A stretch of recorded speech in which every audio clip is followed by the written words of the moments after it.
পুরীতে জগন্নাথকে স্নান করানো হয় না। জগন্নাথের স্নান কিভাবে হয় জানেন? সামনে আরশি রাখে, আয়না, ওই আয়নাতে দন্তমার্জন করে, আয়নার মধ্যে জগন্নাথের ছবি পড়ে, ওই প্রতিচ্ছবিতেই জল ঢালে।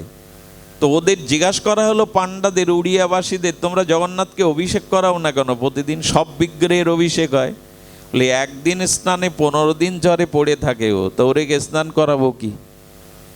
একদিনের স্নানে ও 15 দিন জ্বরে পড়ে থাকে, এই জন্য কাচের মধ্যে দিয়ে স্নান করা। রামানুজাচার্য বললে সব মন গড়া, এদের কল্পিত, কোনো বৈদিক সিদ্ধান্তেরা জগন্নাথের পূজা করে না। আরে শবর জাতি যারা, তারা কি করে যেন ভাতের মাড়, ফ্যান, ওই ফ্যানে জগন্নাথের কাপড় আগেকার দিনে করতো না, ফ্যানে মাড় দিয়ে ওই কাপড় পরায়। রামানুজাচার্য মাথায় হাত দিয়ে বলছেন, করে কি এরা? আরে সাক্ষাৎ প্রকট বিগ্রহ জগন্নাথ। আচ্ছা, জগন্নাথ দর্শনে সব থেকে কোন জিনিসগুলো জগন্নাথের আমাদের চোখের সামনে বেশি বড় করে দেখা দেয়? জগন্নাথ মূর্তি যদি দর্শন করতে যান, বিগ্রহ, জগন্নাথের চরণ না, হাতও না, কানও না, মাথাও না, সব থেকে বড় করে দেখা দেয় চোখ আর ঠোঁট। এর তত্ত্ব কি? সাক্ষাৎ সচ্চিদানন্দপূর্ণ ভগবান, তো তুমি এই দুটো জিনিস বড় করে দেখাচ্ছ কেন? এর মানে কি? চোখ দুটো বড় বড়, বৃহৎ, আর অধরটা বড়। এর একটা অভিনব তত্ত্ব আছে, শুনলে আনন্দ পাবেন। এই ব্যাসপীঠে বসেই আমি দৃঢ় কণ্ঠে বলতে পারি, এই কলিযুগে জগন্নাথের থেকে এত দয়ালু, এত কৃপালু, ভক্তবৎসল ভগবান আর কেহ নাই। আপনার মনে মনে কিন্তু একটা কথা বলছেন, তোমরা যখন রাধারানীর কথা বলো এই ব্যাসপীঠে, তখন বলো রাধারানীর ন্যায় করুণা কারো নাই। তোমরা যখন গৌর কথা বলো, গৌরের ন্যায় করুণা, এক মুখে কত কথা বলবে। তবে আমি দৃঢ় করে বলছি, জগন্নাথের ন্যায় করুণা কলিযুগে আর কোনো ভগবৎ স্বরূপে নাই। তার প্রমাণ ওই চক্ষুটা। চক্ষুটা কেন জানেন? যোগী যোগী মহাযোগী বলা হয়েছে। উত্তরা যখন গর্ভস্থ সন্তানকে, পরীক্ষিতকে বাঁচাবে বলে গোবিন্দের স্তুতি করেছিলেন, তখন বলেছিলেন পাহি পাহি মহাযোগিং, এই শব্দ উচ্চারণ করেছিলেন। মহাযোগী জগন্নাথ কেন জানেন? যোগীরা চোখ বন্ধ করে যুগ যুগান্তর ধ্যান করে, তারই তো যোগী বলে। অর্ধ নির্মিলিত বা চক্ষু মুদ্রিত করে বছরের পর বছর যারা পরমাত্মার ধ্যান করে, তাদের বলে যোগী। আর আমার জগন্নাথ হলো মহাযোগী। কেন? যোগীরা চোখ বন্ধ করে, আর জগন্নাথ চোখ বন্ধই করে না, খোলা রাখে। জগন্নাথের চক্ষুটা কি বলা হয়েছে? অনিমেষ নয়ন। কি নয়ন? কখনো পলক, আচ্ছা পারবেন আপনি 1 ঘন্টা চোখের পলক না পেটে এখানে বসতে পারবেন? কেউ পারবে না। এমনকি কৃষ্ণ, রাম, বলরাম, ভগবান সকলের পলক পড়ে, কিন্তু জগন্নাথের চোখের পলক পড়ে না। তার কারণ কি জানেন? জগন্নাথ বলছেন, এই কলিহত জীবের জন্য আমি যদি চোখ বন্ধ করি, ওই সময় আমার দৃষ্টির কৃপা হতে কেউ বঞ্চিত হতে পারে। তাই আমি অনিমেষ নয়নে তাকিয়ে আছি, আমার দৃষ্টি হতে যেন কেউ বঞ্চিত না হয়, কেউ যেন বঞ্চিত না হয়। বৃহৎ চক্ষু দ্বারা জগৎকে উনি দেখছেন, যে কেউ যেন বঞ্চিত না হয়। আজানুলম্বিত ভুজ কনকাবদাত সংকীর্তনৈক পিতর কমলায়তাক্ষ বিশ্বম্ভর দ্বিজবর যুগধর্মপাল বন্দে জগৎ প্রিয় কর করুণায় অবতার। নমো ত্রিকাল সত্তায় ছ জগন্নাথ সুতায় ছ সভিত্রায় সপুত্রায় শশনং ভূষিতং বৈজয়ন্ত বন্দে বৃন্দাবনস্তং যুবতী শতবৃতং ব্রহ্মগোপাল বেশম তপ্ত কাঞ্চন গৌরাঙ্গী রাধে বৃন্দাবনেশ্বরী বিশ্বভানুসুতং দেবী স্ত্বং নমামি হরিপ্রিয়ে তুলসী কাননং যত্র যত্র যত্র পদ্মবনানি চ পুরাণ পাঠনং যত্র তত্র সন্নিহিত হরি। বাঞ্ছা কল্পতরুভশ্চ কৃপা সিন্ধুভ্য এব চ পতিতানাং পাবনেভ্যো বৈষ্ণবেভ্যো নমো নমঃ। মূকং করোতি বাচালং পঙ্গুং লঙ্ঘায়তে গিরিম যৎকৃপাতমহং বন্দে পরমানন্দমাধবম। নারায়ণং নমস্কৃত্য নরং চৈব নরোত্তমং দেবীং সরস্বতীং ব্যাসং ততো জয়মুদরায়ত। ওম নমো ভগবতে বাসুদেবায়। জয় রূপ সনাতন ভট্ট রঘুনাথ শ্রীজীব গোপাল ভট্ট দাস রঘুনাথ। এই ছয় গোস্বামীর করি চরণ বন্ধন, যাহা হইতে বিঘ্ন নাশ অভীষ্ট পুরাণ। দুর্গমে পতিমেন্ধস্য স্খলদ পাদ গতিরিমোহ সকৃপা যষ্টিদানেন সন্ত সন্ত বলম বনম। হরে কৃষ্ণ কৃষ্ণ কৃষ্ণ হরে হরে, হরে রাম রাম রাম হরে হরে। জয় শ্রী রাধে। ওই যে বাচ্চাগুলো খেলা করছে, ওদের সরাতে হবে। ওই পেছনে বাচ্চাগুলো খেলা করছে, জ্ঞান কমিটির কেউ ওই যে বাচ্চাগুলিকে সরিয়ে দিন যারা খেলা করছে বাইরে।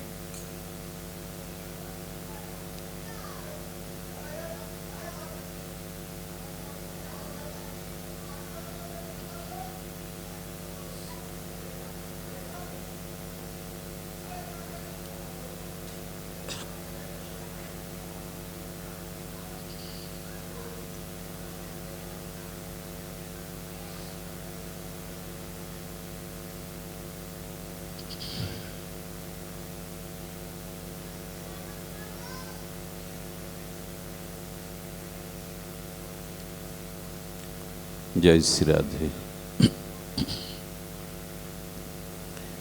কাম জানামিতে মূলং সংকল্পত কিল জায়াসে নতং সংকল্পসি অসীমা তেন মেতা ভবিষ্যসি। কলিযুগ পাবন অবতার, পরম প্রেমময়, প্রেম পরতত্ত্ব সীমা, অকারণ করুণা বরুণালয়, স্বভজন বিভজন সর্বপ্রয়োজন অবতার সার শিরোমণি। কলিযুগ জীবের একমাত্র আশ্রয় গতি। শচীনন্দন শ্রী শ্রী নদিয়া বিহারী শ্রী গৌরহরি, পরম পাবন পতিত উদ্ধারণ, পতিত তারণ, প্রেম চিন্তামণি দাতা শিরোমণি, পরম কারণিক পরম দয়াল অক্রোধ পরমানন্দ অভিমান শূন্য দয়াল শ্রী নিতাই চাঁদের মহা অনুকম্পায় শ্রী শ্রী গান্ধার্বিকা গিরিধারীর অহৈতুকী করুণায় খুলনা মহানগরীর পাবলা গাছতলা শ্রীমন্দির শ্রী অঙ্গনে শ্রী শ্রী জগন্নাথ দেবের রথোৎসব রস উৎসবের এই অমৃত বা মাহেন্দ্রক্ষণে গুন্ডিচা মন্দির স্মরণে আজ এখানে যে ভাগবতীয় ভক্তিযজ্ঞের আয়োজন, তার উদ্দেশ্য হল রেণু বিশ্বাস বা কৃষ্ণদাসীর পারলৌকিক আত্মকল্যাণ। তৎ উপলক্ষে ভাগবতীয় ভক্তিযজ্ঞের শুভারম্ভে প্রারম্ভে জীবন ধন জীবন সর্বস্ব প্রাতঃস্মরণীয় পরম বন্দনীয় যিনি ভবসাগর তারণের একমাত্র কারণ, ভবরোগের মহা ঔষধি স্বরূপা, যার নামে ত্রয় তাপ হরণ হয়, যিনি অনাদিকালের অবিদ্যা অন্ধকার দূরীভূত করে আর ভাস্কর স্বরূপ দিব্য জ্ঞানের দ্বারা আমাদের চিত্ত আলোকিত করেন, সেই পরম আরাধ্য শ্রীগুরু পাদপদ্মে পরার্ধ কোটি দণ্ডবত প্রণতি। এই অমৃত যজ্ঞে, সুধা যজ্ঞে সংকীর্তন আচার্যবৃন্দ, মহতি ভগবত আচার্যবৃন্দ, সাধুজন, মহতজন, সন্তজন, শ্রদ্ধাশীলা, ধর্মশীলা, কল্যাণিয়া, ধর্মমূর্তি, দেবীমূর্তি, শ্রদ্ধামূর্তি মাতৃগণ, শুভারম্ভে সকল ভক্তচরণে সশ্রদ্ধ দণ্ডবত প্রণতি। কাম জানামি তে মূলং সংকল্পত ক্লিং জায়সে ন তং সংকল্পই অস্মি তেন মে তে ভবিষ্যতি।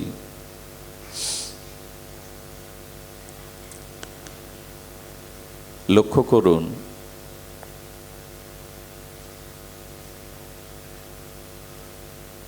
সুদীর্ঘ সুরম্য দৃশ্যমান যে রথ, এই রথে যদি জগন্নাথ আরূঢ় না হন, রথে যদি জগন্নাথকে তোলা না হয়, আসীন না করা হয়, শূন্য রথের কি আলাদা মর্যাদা থাকে? রথপুরী জগন্নাথকে যদি নামানো হয়, সেই রথের মহিমান্বিত হয় কি? রথ তখনই আমাদের কাছে প্রণম্য, রথ তখনই আমাদের কাছে প্রকৃত রথ, যখন রথপরি জগন্নাথ উপবিষ্ট হবেন। এই তো পুরীর রথযাত্রায় এই বিশ্বজনীন, সার্বজনীন, বিশ্বের অন্যতম সর্ববৃহত্তম পুরীর রথে রথ প্রতি বছর নির্মিত হয়। রথযাত্রার বিশ্রামান্তে ওই রথ আগামী বছর আর জগন্নাথকে আসীন করানো হয় না, নিত্য নবায়ন রথ সৃষ্টি বা প্রস্তুত করা হয়। ওই রথের দিকে আর কারো লক্ষ্য থাকে না। আমার বলবার অভিপ্রায় হলো এই, রথ তৈরিতে 5টি উপাদান মূল কাজ করে। ধ্যান দিয়ে শুনুন, রথ নির্মাণে 5টি বিষয়কে মূল কাজে লাগানো হয়। প্রথমটি হলো কাষ্ঠ, কাঠ, যে কোনো কাষ্ঠ নয়। দ্বিতীয়ত রং, রথটাকে কাষ্ঠের পরে রং দিয়ে দৃশ্যমান সৌন্দর্য বর্ধনের জন্য, মাধুর্য বাড়াবার জন্য রঙের ব্যবহার হয়। তৃতীয় হলো পুষ্প, ফুল দিয়ে রথটাকে সাজানো হয়। কটা হলো? 3টি। চতুর্থটি হলো সেখানে ধাতুর ব্যবহার করা হয়। রথটাকে জুড়তে গেলে লোহা, তামা, ধাতুর ব্যবহার করা হয়।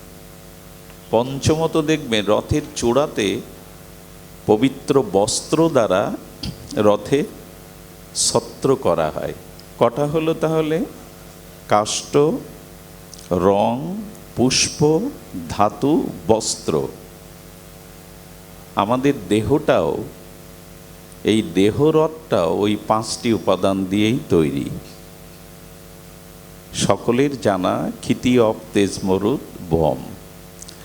রথে তো বামনাং দৃষ্টা পুনর্জন্ম ন বিদ্যতে।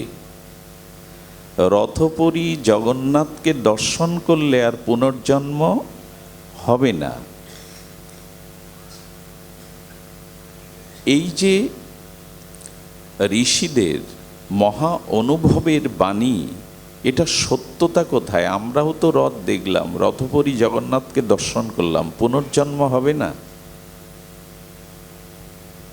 আসলে এই রথ সম্পর্কে আচার্যরা যেভাবে আমাদের জানিয়েছেন, ওখানে 5টি বস্তু তত্ত্ব দিয়েই রথ নির্মিত হলো, তেমন আমার এই দেহরথটিও 5টি মূল মৌলিক তত্ত্ব দিয়েই সৃষ্টি হলো। এই দেহরথের মূল্য, মর্যাদা, এই দেহরথের অসামান্যত্ব, বড়ত্ব, শ্রেষ্ঠত্ব তখনই যখনই এই দেহরথে হৃদয়ে আমি জগন্নাথকে বসাতে পারবো। শরীর ধারণ করাটা ভাগ্যের বটে, অতি ভাগ্যের না। মনুষ্য শরীরটা পাওয়াটা ভাগ্যের, কিন্তু অতি ভাগ্যের না, মহাভাগ্যের না। মহাভাগ্য বা অতিভাগ্য তখনই হবে পরম ভাগ্য যখন এই দেহরথে আমি জগন্নাথকেই বসাতে পারবো, হৃদয় আসনে ভগবানকে বসাতে পারবো। আচ্ছা, রথ থেকে জগন্নাথকে নামিয়ে মন্দিরের মূল বেদিতে নিয়ে যাওয়ার পরে রথের মর্যাদা আমাদের কাছে আর তেমন পড়েই তো থাকে। তেমনি ভালো করে ভাবুন তো, আমার দেহরথ থেকে যেদিন জগন্নাথ রূপ পরমাত্মা নেমে যাবে, সেদিন এই দেহের কি আর মূল্য থাকবে? বাসাংশি জীর্ণানি যথা বিহাই নবানি গৃহ্ণানি নরহ পরানি তথা শরীরানি জীর্ণন্নানি সংজাতি নবানি দেহি। ভাঙা কাপড়ের টুকরোটা বাদ দিলেও কাজে লাগে, কাঁথা সেলাই করা যায়, সলিতা করা যায়, ঘর মোছা করা যায়। আচ্ছা, পুরনো কাপড়ের খণ্ডটা পড়ে থাকলে কি পোকা হয়, দুর্গন্ধ ছড়ায়? কিন্তু এই দেহরথ থেকে জগন্নাথ রূপ পরমাত্মা বিদায় নিলে এই দেহটা তো পচে গলেই যায়, দুর্গন্ধযুক্ত হয়, আর কোনো কাজে লাগানো। এই জন্য ভগবান বললেন কাপড় জীর্ণ হয়, আর জগন্নাথ চলে গেলে, পরমাত্মা চলে গেলে এই শরীর অনন্যভাবে জীর্ণ হয়। ভাঙা কাপড়ের যে মূল্য আছে, শরীর থেকে পরমাত্মা চলে গেলে শরীরের ভাঙা কাপড়েরও যে মূল্য আছে, শরীরের সে মূল্য নাই। রথ কি শুধু বাইরের কাঠের নির্মিত রথে তুলবো জগন্নাথকে? জগন্নাথকে তুলতে হবে হৃদয়ে। যদি বলেন হৃদয়ে তিনি আছেন, থাকলে হবে না, উপলব্ধিতে আনতে হবে। হৃদয় দেবতা আছো যে প্রাণে, মন যেন তাহা নিয়ত জানে। বিশ্বকবি। জগন্নাথ আত্মা রূপে আমার হৃদয়ে রয়েছে, এটা রয়েছে, কিন্তু উপলব্ধি কোথায়? আচ্ছা, মন্দিরে যখন শ্রীবিগ্রহ দর্শন করি, ভক্তিতে আপ্লুত হয়ে, শ্রদ্ধান্বিত হয়ে, তখন কামক্রোধ জাগে কি আমাদের? হিংসা জাগে কি মন্দিরে দাঁড়িয়ে বিগ্রহ দর্শনে? তা আমি যদি সবার মধ্যে জগন্নাথকেই দেখতাম, সবার মধ্যে পরমাত্মাকে দেখতাম, তো কার প্রতি হিংসা বিদ্বেষ করতাম আমি? উপলব্ধি আসেনি। এই জন্য এই দেহ থেকে পরমাত্মারূপী জগন্নাথ নেমে গেলে এই দেহরথের আর মূল্য নাই। যদিও আজকের অনুষ্ঠান আত্মকল্যাণার্থে, কিন্তু যেহেতু রথযাত্রার সময় আমরা পার করছি, এই জন্য রথকে শ্রদ্ধা জানিয়ে আমরা দেহরূপী রথে আমাদের জগন্নাথ রূপী শ্রী ভগবানকে হৃদয় আসনে যেন উপলব্ধিতে বসায়। যদি হৃদয়ে অন্তর্যামী রূপে তুমি আছো এই উপলব্ধি হয়, এই উপলব্ধি হলেই কিন্তু জন্ম মৃত্যু এড়ানো যাবে। শুধু রথে জগন্নাথকে ওইভাবে দেখলে জন্ম মৃত্যু এড়ানো যাবে না, উপলব্ধিতে আনতে হবে। সুধীজন, বস্তুত শরীর সুন্দর নয়, কতগুলো খুব ধ্যান দিতে হবে। বস্তুত শরীর, পরমাত্মা বা দেহেই হলো সুন্দর। খালি রথের মূল্য নাই তো। জগন্নাথ যদি রথে না ওঠে, তেমন এই দেহ সুন্দর নয়, পরমাত্মাই। আমরা দেহকে, দেহের সৌন্দর্যকে, রূপ যৌবনকে সুন্দর ভেবে বসি, সুন্দর দেহ নয়। দেখুন, এই দেহ কলুষিত, কত জন্মের পাপ অপরাধ বহন করছে এই দেহে, করছে কি না? পাপ না থাকলে, অপরাধ না থাকলে, কর্মফল না থাকলে আমাকে পুনর্জন্ম নিতে হতো না। আমার দেহে কত কলুষিত, কত অপবিত্র অশুদ্ধতা আছে। নবদ্বার দিয়ে সর্বদা স্বভাবত দুর্গন্ধ বেরোচ্ছে। এই চামড়াটার অন্তরালে হাড্ডি, মাংস, অস্থি, মজ্জা, মল, মূত্র, ক্ষুদ্র কৃমি, কীট পর্যন্ত আছে। তো এই অশুদ্ধ অপবিত্র কর্মফলযুক্ত শরীরে কি করে ভজন হবে, কি করে ভগবৎ প্রাপ্তি হবে? হবে তখনই যখন এই অশুদ্ধ কর্মফল প্রারব্ধ শরীরে তুমি ভগবানকে উপলব্ধি করতে শুরু করবে যে আমার হৃদয়ে তিনি আছেন। শরীর এত অপবিত্র যে প্রিয়জন মারা গেলেই অগ্নি দাহ করবার জন্য ব্যস্ত হয়ে যায়। কারণ 2-4 দিন রাখা যায় না প্রিয়জনকে। তোমার এত প্রিয়, তারই ঘর, তারই বাড়ি, তারই স্ত্রী পুত্র, 2-4 দিন দেরি করো পুড়িয়ে দেওয়ার ব্যবস্থা। আসলে শুদ্ধ নয় বলেই, অপবিত্র হবে বলেই, রোগ ছড়াবে বলেই, রাখার বিধান নেই বলেই তাড়াতাড়ি পোড়ানোর ব্যবস্থা করা হয়। এখন আমাকে পোড়াচ্ছেন না কেন, পোড়ানোর কথা চিন্তা করছেন না কেন? বিল্বমঙ্গল, তোমাকে এখন পোড়াবো শ্মশানে। বলে পরমাত্মা আছে বলে এটা কেউ ভাবছেন না আপনারা, কিন্তু এখন মারা গেলে এইটাই ভাববেন আপনারা। এই জন্য আমাদের উচিত হবে এই দেহরতে জগন্নাথকে হৃদয়ে বসিয়ে উপলব্ধি করা। আর উপলব্ধি হলে কি হবে জানেন? হৃদয়ে দেবতা আছো যে প্রাণে, মন যেন তাহা নিয়ত জানে। তখনই কি হবে জানেন? পাপেরও চিন্তা মরে যেন দহি দুঃসহ লাজে। তুমি হৃদয়ে আছো, এই উপলব্ধি হলে পাপের চিন্তায় আমার লজ্জা আসবে। তোমাকে হৃদয়ে রেখে আমি পাপ কর্মে রত হব? তখনই জন্ম এড়ানো যাবে। একটা এই প্রসঙ্গে আপনাদের বলে রাখি, দেখুন, কোনো দুঃখী ব্যক্তি, কোনো শোকগ্রস্ত মোহগ্রস্ত ব্যক্তি অন্যকে দুঃখ দূর করতে পারে না, সুখী করতে পারে না। আচ্ছা, নিজে শান্ত না হলে কোনো অশান্ত ব্যক্তিকে আপনি শান্ত করতে পারবেন? ধ্যান দিন শব্দের দিকে। আমি অশান্ত, আমি অন্য কোনো অশান্ত ব্যক্তিকে কি শান্ত করতে পারবো? সিদ্ধান্ত হলো তুমি যদি শান্ত হও তখন অশান্তকে তুমি শান্ত করতে পারবে। তো এই যে দুঃখী ব্যক্তি আর একজনকে দুঃখ দূর করতে পারে না, সুখ দিতে পারে না, অশান্ত কোনো ব্যক্তি কোনো অশান্ত ব্যক্তিকে শান্ত করতে পারে না। আগে নিজে শান্ত হতে হয়। শান্ত কিভাবে হব? দুঃখ কি করে দূর করে আমার জীবনকে আনন্দময় করব? এই প্রশ্নের উত্তর আজ আমরা পাঠে শুনব। আমাকে সুখী হতে হবে, নালে অন্যকে আমি সুখ দিতে পারবো না। এই জন্য মহাপ্রভুর মহাবাণীতে বলছেন, জন্ম সার্থক করি করো পর উপকার। আগে নিজের জন্মটা সার্থক করো, তারপরে পর উপকারের কথা ভাবো। তোমার জন্ম সার্থক না হলে তুমি অন্যের জন্মকে সার্থক করতে পারবে না। জন্ম সার্থক হবে কিসে? আমি সুখী হব কিসে? আমি শান্ত হব কি উপলব্ধিতে আমি শান্ত হব? এই প্রশ্নের সমাধান আমরা গুরু মুখে, শাস্ত্র মুখে আস্বাদনের চেষ্টা পাবো। খুব ধ্যান দিতে হবে, বারবার ধ্যান দেওয়ার কথাটা বলছি। ভাগবত কান দিয়ে শ্রবণ করে বিষয়ীরা, ভাগবত কান দিয়ে কারা শোনে? শব্দের দিকে ধ্যান দিন, বিষয়ীরা। আচ্ছা, বিষয়ীদের হরিকথা তো ভালো লাগার কথা না।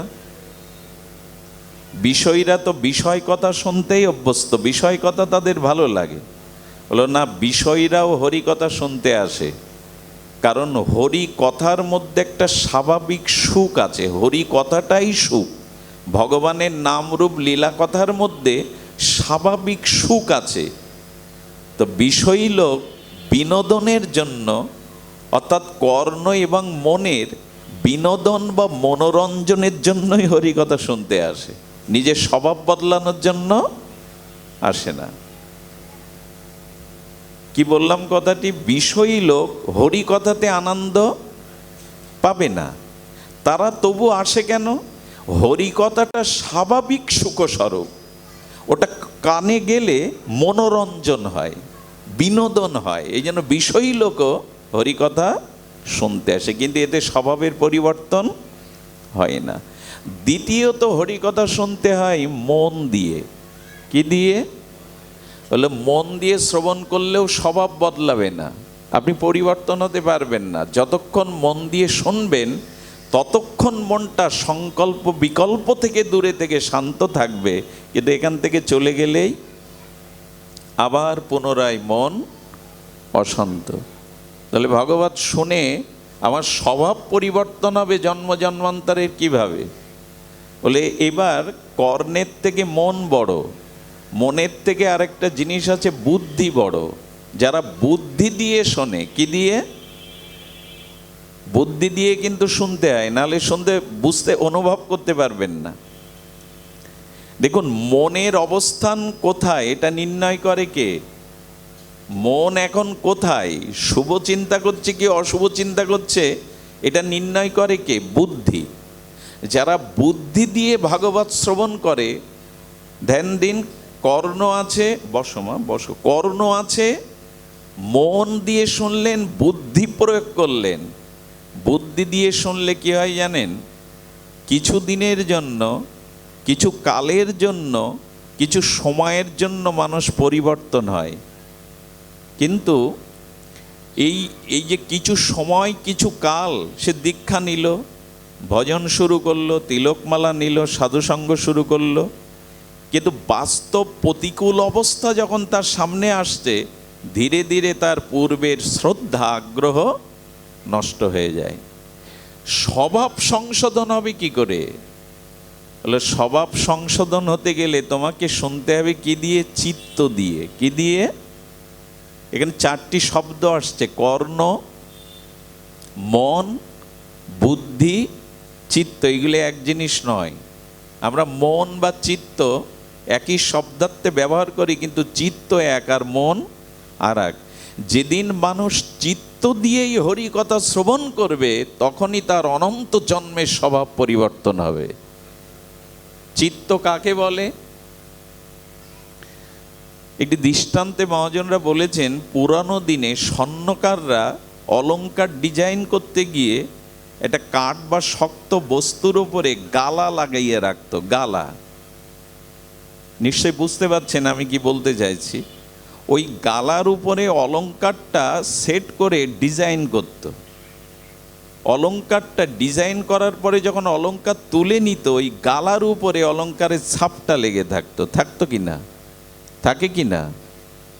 তো আমরা অতীত জন্ম জন্মান্তরে যে কর্ম করেছি, সেই কর্মের ছাপটা পড়ে থাকে মনে না, চিত্তে। মন তো সংকল্প করে, আবার বিকল্প, মনে এই চিন্তা উদয় হলো, আবার চলে যায়। সংকল্প বিকলাত্মক অন্তরিন্দ্রিয়ের নাম মন, এটা সংকল্প করে আবার চলে যায়। কিন্তু চিত্ত কাকে বলে? আমার অতীত অনন্ত জন্মের যে কর্মের সংস্কার যাতে ছাপ থাকে, এই জন্য স্বভাব মানুষ সহজে বদলাতে, যে ছাপ পড়ে রয়েছে। তো যখন ওই চিত্তে কথাটা পৌঁছায়, মনের দ্বারা, বুদ্ধির দ্বারা, বিবেকের দ্বারা হরিকথাকে চিত্ত পর্যন্ত পৌঁছাতে পারবেন, ওই যে গালার উপরে অলংকারের চিহ্নটা রয়েছে ওটা থাকবে না। যদি আরেকটু তাপ দিতে পারেন, তাপ দিলে কি হবে? সমান হয়ে যাবে। তেমনি হরিকথাকে যদি চিত্ত স্পর্শ করে, স্বজাতীয় স্নিগ্ধ ভজনানন্দী কোনো মহৎ মুখ নির্গলিত হরিকথা যদি আপনার কানে না, মনে না, বুদ্ধিতে না, চিত্তে গিয়ে পৌঁছায়, তবে এই হরিকথার অপরিসীম মহা মহিমা শক্তি আপনার অনন্তকালে স্বভাব যে চিত্ত অঙ্কিত হয়ে আছে ওটা বিগলিত করে ভগবৎ ভাবে ভরিয়ে দেবে। চিত্ত দিয়ে হরিকথা শোনো। আমরা তো কানটাই দিতে পারি না, চিত্ত তো অনেক দূরে। অনেকেই প্রশ্ন করে, আপনারা ভাগবত বলতে এসে ভাগবত শ্রবণের কত ফলশ্রুতি বলেন, শুনলেই মঙ্গল, শ্রবণই মঙ্গল, স্বভাব পরিবর্তন হয় না। এই জন্য মন দিয়ে নয়, শুধু বুদ্ধি দিয়ে নয়, কান দিয়ে নয়, হরিকথা চিত্ত দিয়ে শ্রবণ করতে হবে। পার্থক্যটা এখানেই। পরীক্ষিত মহারাজ সপ্ত দিবসে দুর্লভ গোবিন্দ চরণে প্রেম পেয়ে গেল। আমরা 70 বছর হরিকথা শুনছি, কারণ কি? চিত্তে পৌঁছাচ্ছে না, স্বভাব সংশোধন হচ্ছে না। আমাদের সামনে জিজ্ঞাসা ছিল, শান্ত কি করে হব, প্রকৃত সুখ কি করে পাবো, নাহলে অন্যকে শান্ত করতে, অন্যকে সুখ দিতে পারবো না। একমাত্র কারণ হলো শান্ত হওয়ার, যদি কিনা আমার জীবনে ভজন আর ভক্তির সাথে আমি যুক্ত হই। শান্ত হওয়ার, শান্তি পাওয়ার একটাই উপায়, যদি আমি ভক্তির সাথে নিজেকে যুক্ত করতে পারি। সীতা অন্বেষণে হনুমান গিয়েছিলেন, সীতাই হলো শান্তি, সীতাই হলো ভক্তির অধীশ্বরী দেবী, কিন্তু সকলে শান্তির কাছে, ভক্তির কাছে পৌঁছাতে পারেন, এক হনুমানই পারল। যে জন্য হনুমানের জীবনে দেখুন, সুগ্রীব রাজ্য নিয়ে নিল, সুগ্রীবকে রাজ্য দিয়ে দিলেন কিষ্কিন্ধার, বিভীষণকে লঙ্কার নৃপতি করলেন, অঙ্গদকে যুবরাজ করলেন, সবাইকে আশীর্বাদ দিয়ে প্রভু ফিরিয়ে দিলেন। এক হনুমানকে কেন চরণ ছাড়া করলেন না? হনুমান তুমি থাকো। হনুমানই কেবল শান্তির দেখা, ভক্তির দেখা পেয়েছিলেন, আর কোনো কেউ পৌঁছাতে পারেনি। তেমন আমাদের জীবনে যদি ভক্তির সাথে আমাদের যুক্ত না হই, ভক্তির সন্ধান যদি না করি, আমরাও প্রভুর চরণ ছেড়ে রাজ্য পাবো, সম্মান পাবো, ভোগৈশ্বর্য পাবো, কিন্তু প্রেম বা শান্তি বা শান্ত হতে পারবো না। রাজ্য পাওয়া যায়, ভগবানের কাছে গেলে সুগ্রীব পেল, কিন্তু তাতে হনুমানের মতো পরম প্রাপ্তি আসেনি। এই জন্য বাবা এটা সংযোগ দিয়ে দাও যদি পারো। জয় শ্রী রাধে। তো হনুমান ভক্তির সাথে, ভজনের সাথে নিজেকে যুক্ত করতে পেরেছিল। আমি বলতে চেয়েছি, আমার বলবার অভিপ্রায় হলো এই, তমেব শরণাঙ্গশ্চ সর্বভাবেন ভারত তৎপ্রসাদাৎ পরাং শান্তি স্থানাং প্রাপস্যি সৎশতম। ভগবানের মহাবাণীতেও সেই কথার ইঙ্গিত দিচ্ছে, শান্তি যদি পেতে চাও, শান্ত যদি হতে চাও, আমার শরণাগত হও, শরণ গ্রহণ করো। তমেব শরণং গচ্ছ। বোঝা যায় মা, শান্তি কোথায়? ভগবৎ ভজনে। মনের শান্ত অবস্থা কখন হবে? যখন আপনি ভজনের সাথে, ভক্তির সাথে যুক্ত করতে পারবেন। আচ্ছা, ভজনে যুক্ত হলে বা ভগবৎ ভক্তিতে যুক্ত হলে আমার জীবনে দুঃখ আসবে না, প্রতিকূলতা আসবে না, জরাব্যাধি আসবে না, এমন কথা বলা আছে কি? বরঞ্চ শুনে রাখুন, আরো বেশি আসবে। আচ্ছা, আপনি কার সাথে খেলতে ভালোবাসেন? অপরিচিত কারোর সাথে, যে আপনার প্রিয়জন। তেমনি ভগবান বললেন, আমার পথে যারা আছে আমি তাদের সাথে খেলতে ভালোবাসি। মীরাবাইয়ের সাথে কম খেললেন উনি? জয়দেবের সাথে কম খেললেন? এই যেন প্রস্তুত তখন এমন নাই। মানুষের এমন একটা ধারণা আছে, ধর্ম করলে, ভক্তির আশ্রয় করলে বিপদ আপদ রোগ শোক সব আমার জীবন অনুকূল হয়ে যাবে। খবরদার, এই ভেবে কেউ ভজনে প্রবেশ করবেন না, বরঞ্চ বিপদ আরো বেশি আসতে পারে। তাতে লাভটা হলো কি? তাহলে তোমার চরণ আশ্রয় নিয়ে তোমার ভজনে যদি প্রতিকূলতায় আসে, জরা ব্যাধি শোক অপমান, তাহলে ভজনের মহিমা কি? ভজনের মহিমা আছে। যিনি ভজন করেন, যিনি ভক্তির সাথে যুক্ত হয়েছেন, তার মন্ত্র কি জানেন? তুমি যেভাবে রেখেছ সেটাই আমার মঙ্গল। তুমি যেভাবেই রেখেছ আমার, তাতেই আমার মঙ্গল। যদি রবীন্দ্রনাথের ভাষায় বলেন, বিশ্বকবির, তবে তিনি বলছেন, আমার এই ধূপটা পোড়াও, না হলে গন্ধ মিলবে না। ধূপ না পুড়লে গন্ধ বিতরণ হয় কি? ভগবান রামচরিতমানসে গোস্বামী তুলসীদাস বলছেন, জয় সিয়ারাম সিয়ারাম গাইয়ে, যাকে বিধি রাখে রাম তাহে বিধি রহিয়ে। তুলসীদাস গোস্বামী বলছেন, সীতারাম সীতারাম সীতারাম কহিয়ে সর্বদা ভগবানের ভজনে থাকো, যাহে বিধি রাখে রাম তাহে বিধি রহিয়ে। রাম যেভাবে রাখে তুমি সেভাবেই সন্তুষ্ট থাকো, আর রাম রাম করতে থাকো। কথাটা বোঝানো গেল না? ভজনে যখন আপনি প্রবেশ করবেন, দুঃখ জরাব্যাধি বেশি আসবে। কেন জানেন? আচ্ছা, জঙ্গলের পাশে যাদের বাটি বা গৃহ, সবসময় কি বাঘ হিংস্র জীবজন্তু দেখতে পায় তারা? কারণ ওরা জঙ্গলের গভীরে থাকে। কোন দিন দেখতে পায় জানেন? জঙ্গলে যখন আগুন লাগে, ওরা বাঁচবার জন্য জঙ্গলের বাইরে ছুট দেয়, সেই দিন দেখতে পায় যে হিংস্র জন্তুগুলো দৃশ্যমান হচ্ছে, চোখের সামনে আসছে। যেদিন ভজনের আগুন লাগবে, সেদিনও কাম ক্রোধ দুঃখ জরাব্যাধি আরো বেশি করে সামনে আসবে। বেরিয়ে যাচ্ছে কিনা এই জন্য দেখা দেবে বেশি করে। সিয়ারাম সিয়ারাম সিয়ারাম কহিয়ে, যাহে বিধি রাখে রাম তাহে বিধি রহিয়ে। তুলসীদাস গোস্বামী বলছেন, রাম রাম করতে থাকো, ভজন করতে থাকো, উনি যেখানে রাখুন তখন তোমার সন্তুষ্টি কম হবে না, তখন তোমার ভিতরে দুঃখের আবেগ আসবে না। কেমন জানেন? দুটো জিনিস এখানে ক্রিয়া করছে, একটা বাল্ব, একটা ইলেকট্রিক পাখা। এখানে ক্রিয়া করছে কি কি? একটা হলো বাল্ব আর একটা হলো ইলেকট্রিসিটি পাখা। এর দুটো ধর্ম দেখে একই বিদ্যুৎ দিয়ে পরিচালিত হচ্ছে, ক্রিয়াশীল হচ্ছে, কিন্তু আপনি যখন বাল্বের সুইচটা অফ করে দেবেন সঙ্গে সঙ্গে অফ হবে কিনা? কিন্তু ফ্যানটা সুইচ অফ করে দিলে আর 2-4 পাক ঘুরবে কিনা? সঙ্গে সঙ্গে কি বন্ধ হবে? একই বিদ্যুৎ শক্তি, একই সুইচ, দুটোর ক্রিয়া দুরকম। বাল্বটা সুইচ অফ করে দিলেই ও বন্ধ হয়ে যাবে, কিন্তু ফ্যানটা কয়েক পাক দেবেই, চক্কর দেবেই। আমরা ভগবানের চরণে শরণ নেই দুই প্রকার লোকের মতোই, বাল্বের মতো আর ফ্যানের মতো। প্রভু, আমি বাল্বের মতো, সুইচ তোমার হাতে, তুমি যেভাবে রাখো আমি সেভাবেই রাজি আছি। এই হলো ভক্তের কাজ। দুঃখে রাখো, সুখে রাখো, আমি রাজি আছি। কিন্তু ফ্যান কি বলে?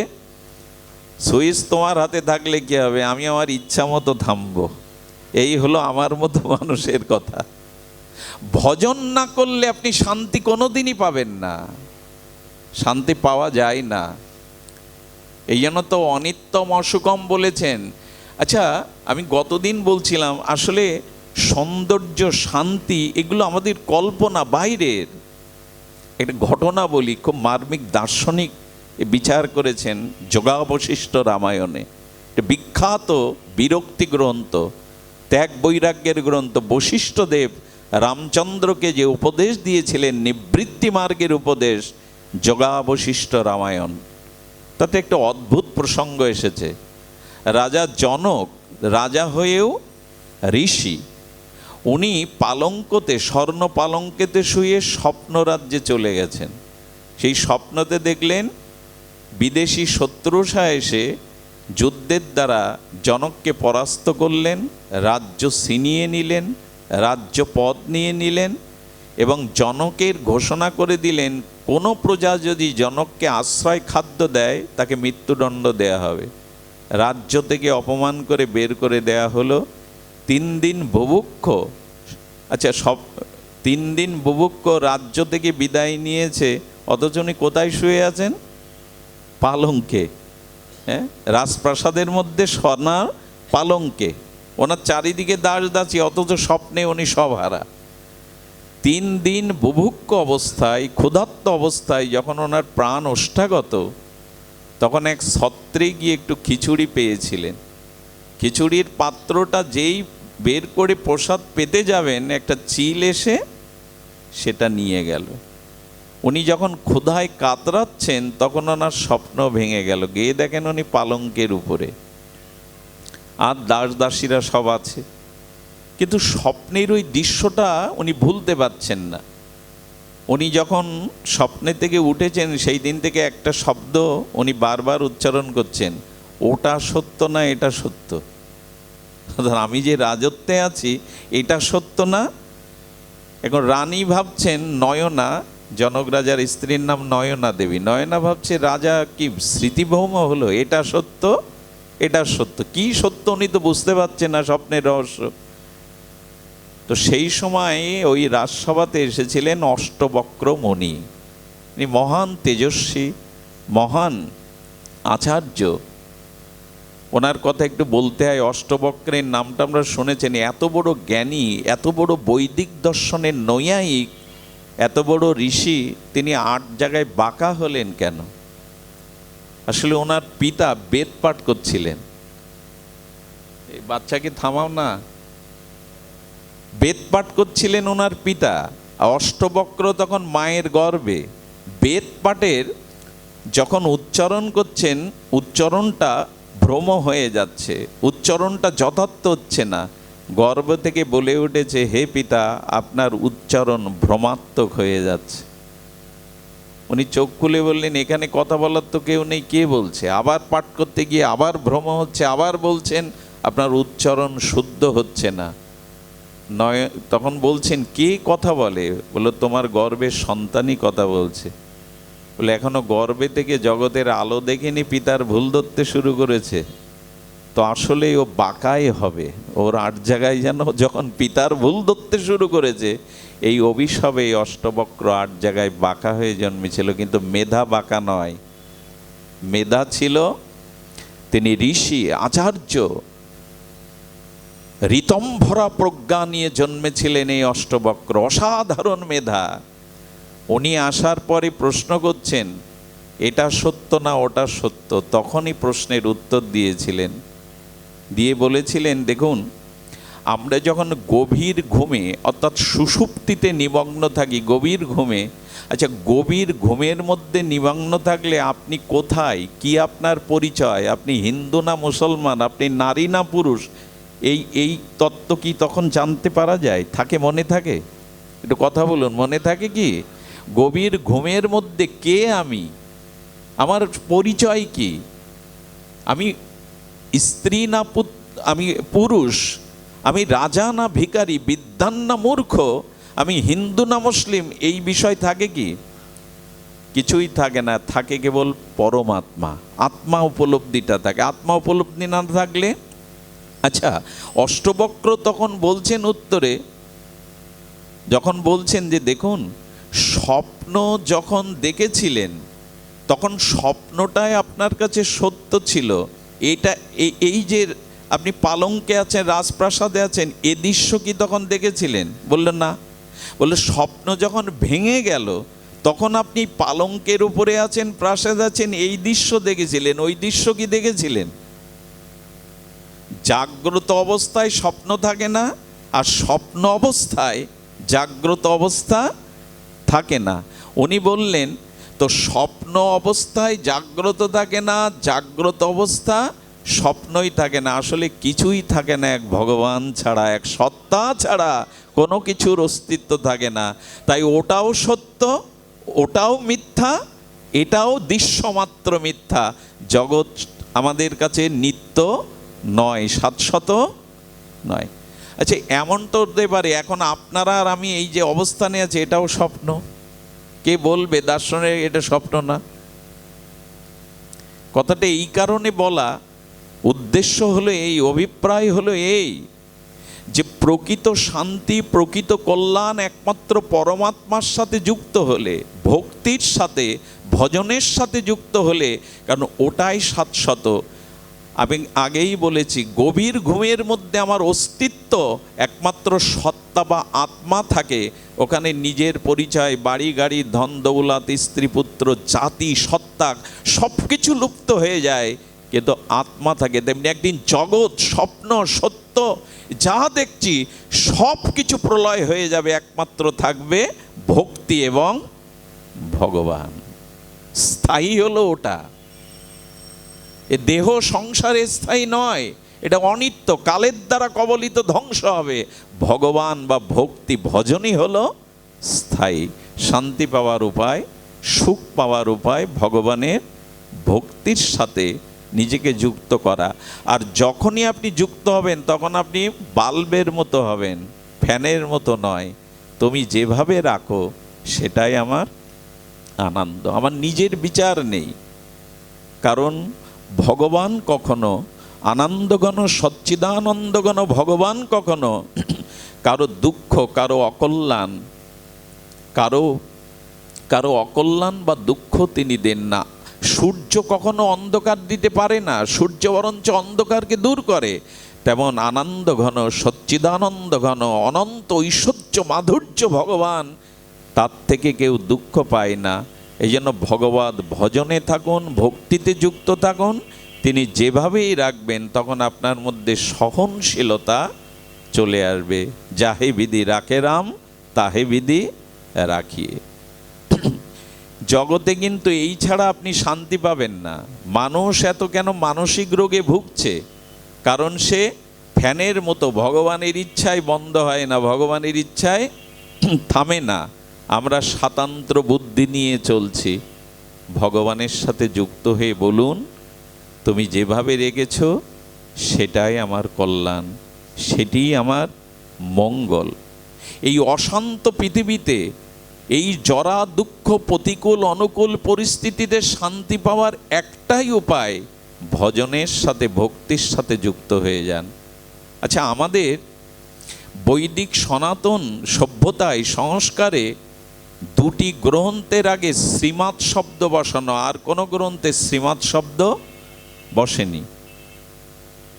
আমি যদি একটু কঠিন বা একটু দার্শনিক বিচার করছি, লীলা কথা পরে হবে, আগে তো আমরা ভিতটা রচনা করি। দুটি গ্রন্থই কেবল শ্রীমৎ শব্দটা দেওয়া। কি মত? শ্রীমৎ। সনাতন বৈদিক সভ্যতায় অন্য কোনো গ্রন্থের আগে এই শব্দটা, এই বিশেষণটা নাই। কেন শ্রীমৎ দেওয়া? শ্রীমৎ দেওয়া এই জন্য যে বিবাহের দিনে যেমন বর এবং বধূকে শৃঙ্গার করে মুকুট পরানো হয়, সেখানে তাদেরকে শৃঙ্গার করা হয়, তেমন অনন্ত শাস্ত্রের মধ্যে এই দুটি শাস্ত্রই হলো মুকুটমণি, শৃঙ্গারযুক্ত। সেই দুটি হলো শ্রীমদ্ ভগবদ্ গীতা, শ্রীমদ্ ভাগবতম। এছাড়া অন্য কোনো গ্রন্থে শ্রীমৎ শব্দ প্রয়োগ হয়নি। শ্রী মানে রাধা, শ্রী মানে মাধুর্য, শ্রী মানে অপর মহিমা, আর মত মানে শ্রী ভগবান। শ্রীমৎ অর্থাৎ গীতা এবং ভাগবত, এই দুটি গ্রন্থই সর্ববেদান্তের সার, সর্বনিখিল শাস্ত্রের সার এটি। দেখুন, আমি আগেই বলেছি, 2 মণ দুধ দিয়ে আপনি প্রদীপ জ্বালাতে পারবেন না, কিন্তু 2 কেজি ওর থেকে দুধ নিয়ে পরিক্রিয়াজাত করে ঘি করে প্রদীপ জ্বালানো যাবে। তবে দুধ ছাড়া ঘি হওয়ার অন্য কোনো উপায় নাই। কিন্তু দুধে প্রদীপ জ্বালানো যাবে না, ঘৃততেই প্রদীপ জ্বালানো যাবে। তেমন নিখিল বেদাদি শাস্ত্রের সার হলো গীতা এবং ভাগবত। এই দুটেই ঘৃত, দুগ্ধ থেকেই ঘৃত। দুগ্ধ বাদে ঘৃতের অস্তিত্ব নাই, কিন্তু ঘি আর দুধ এক নয়। এই জন্য লক্ষ্য করুন, শ্রীমৎ একমাত্র গীতা এবং ভাগবতে বলা আছে। আর এই দুটি শাস্ত্রই আমাদের কি শিক্ষা দিচ্ছে? খুব ধ্যান দিয়ে শুনতে হবে। একটা অপূর্ব মহিমা এই গীতা ভাগবত জানিয়েছেন। গীতা হলো যোগ শাস্ত্র। কি শাস্ত্র? 2 বার বলছি এই কারণে, যাতে কথাটা আপনাদের হৃদয়ে লাগে। গীতা হলো সব অধ্যায়গুলোর নামের সাথে কি যোগ আছে? যোগ, তাই তো? এই যে বিষাদ যোগ, কর্মযোগ, ভক্তিযোগ, যে কোনো শব্দের সাথে যোগ, এই জন্য গীতা হলো যোগশাস্ত্র। এই যোগশাস্ত্রের মধ্যে গীতা প্রথমেই বুঝিয়েছেন বিষাদ যোগ। আচ্ছা, অর্জুন কি বলছেন? সেনার উভয়ের মধ্যে স্থাপিত রথংশ্চ্যুত, দুই সেনার মধ্যে আমার রথটা স্থাপন করো। করা হলো। সেই রথ পরে আসীন গান্ডীবধারী তৃতীয় পাণ্ডব দেখলেন সব মাতুলজন, গুরুজন, পরিবারবর্গজন, নিজজন, আত্মীয়জন সামনে, কম্পিত কলেবারে, অশ্রু সজল নয়নে, ওষ্ঠ শুষ্ক হয়ে গেল, চর্ম সকচিত হয়ে গেল। আর সেই বীর তৃতীয় পাণ্ডব তিনি ভ্রান্ত হয়ে, মোহগ্রস্ত হয়ে, বিষাদগ্রস্ত হয়ে বললেন আমি যুদ্ধ করব না, গান্ডীব পরিত্যাগ করলেন। আচ্ছা, দুঃখ, বিষাদ, মোহ এগুলো নিচে নামায় না উপরে ওঠায়? নিচে নামায় তো। তা দুঃখটা, বিষাদটা, মোহটা, ভ্রান্তটা অর্জুনকে নিচে নামানোই উচিত ছিল, কিন্তু অর্জুন সবার উপরে উঠল কি করে? আমার কথা কি বোঝা যায়? দুঃখ, বিষাদ, মোহ এগুলো খাদে ফেলে দেয়, উপরে নিয়ে যায় না। কিন্তু অর্জুন কুরুক্ষেত্রের জয়ী, বিশ্বজয়ী কেন হলো? কেন জানেন? দুঃখটা, বিষাদটা উনি ভগবানের সাথে যোগ করে দিয়েছিলেন, ভগবানকেই জানিয়েছিলেন। দুঃখটাও কখনো যোগ হয়, মোহ কখনো যোগ হয়। আমার মধ্যে মোহ আছে, বিষাদ আছে, দুঃখ আছে, সেটা ভগবানের সাথে যোগ হয়। যদি হয়, ভগবানকেই দুঃখটা, মোহটা নিবেদন করে দিতে পারো। হে কেশব, বলো কিসে আমার মঙ্গল? শিষ্যাস্তে মাং সাদিমাং প্রপন্নাম, আমি তোমার শিষ্য হয়ে নিবেদন করছি, তুমি আমার কল্যাণ বলো। আপনার জীবনের দুঃখটা, মোহটা, ভ্রান্তটাও যদি ভগবানের সাথে যোগ করে দিতে পারেন, আপনি বিশ্বজয়ী, আপনিই জয়ী হবেন, আপনি পরাস্ত হবেন না। জোর দিয়ে কথাটা কেন বলা জানেন? আমরা দুঃখটা, জরাটা, আমাদের ব্যাধিটা, মোহটা আমরা সংসারকে জানাই, ভগবানকে জানাই না, ভগবানের সাথে যুক্ত করি না। পৃথিবীর কারো সাধ্য নয় আপনার কর্মফল এড়ানোর জন্য। গঙ্গা স্নান করলে পাপ দূর হয়, আর গঙ্গার গর্ভে জন্ম নিল ভীষ্মদেব, সেও মৃত্যু যন্ত্রণায় অসন্তোষ প্রকাশ করছে। কৃষ্ণ বললেন পাপ না করলেও তুমি পাপ দেখেছিলে, কুলবধূ দ্রৌপদীর বস্ত্রহরণের মতো পাপ তুমি দেখেছিলে।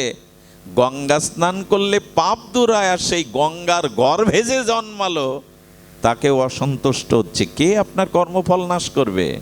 ভগবানের সাথে যুক্ত করে দিন সব।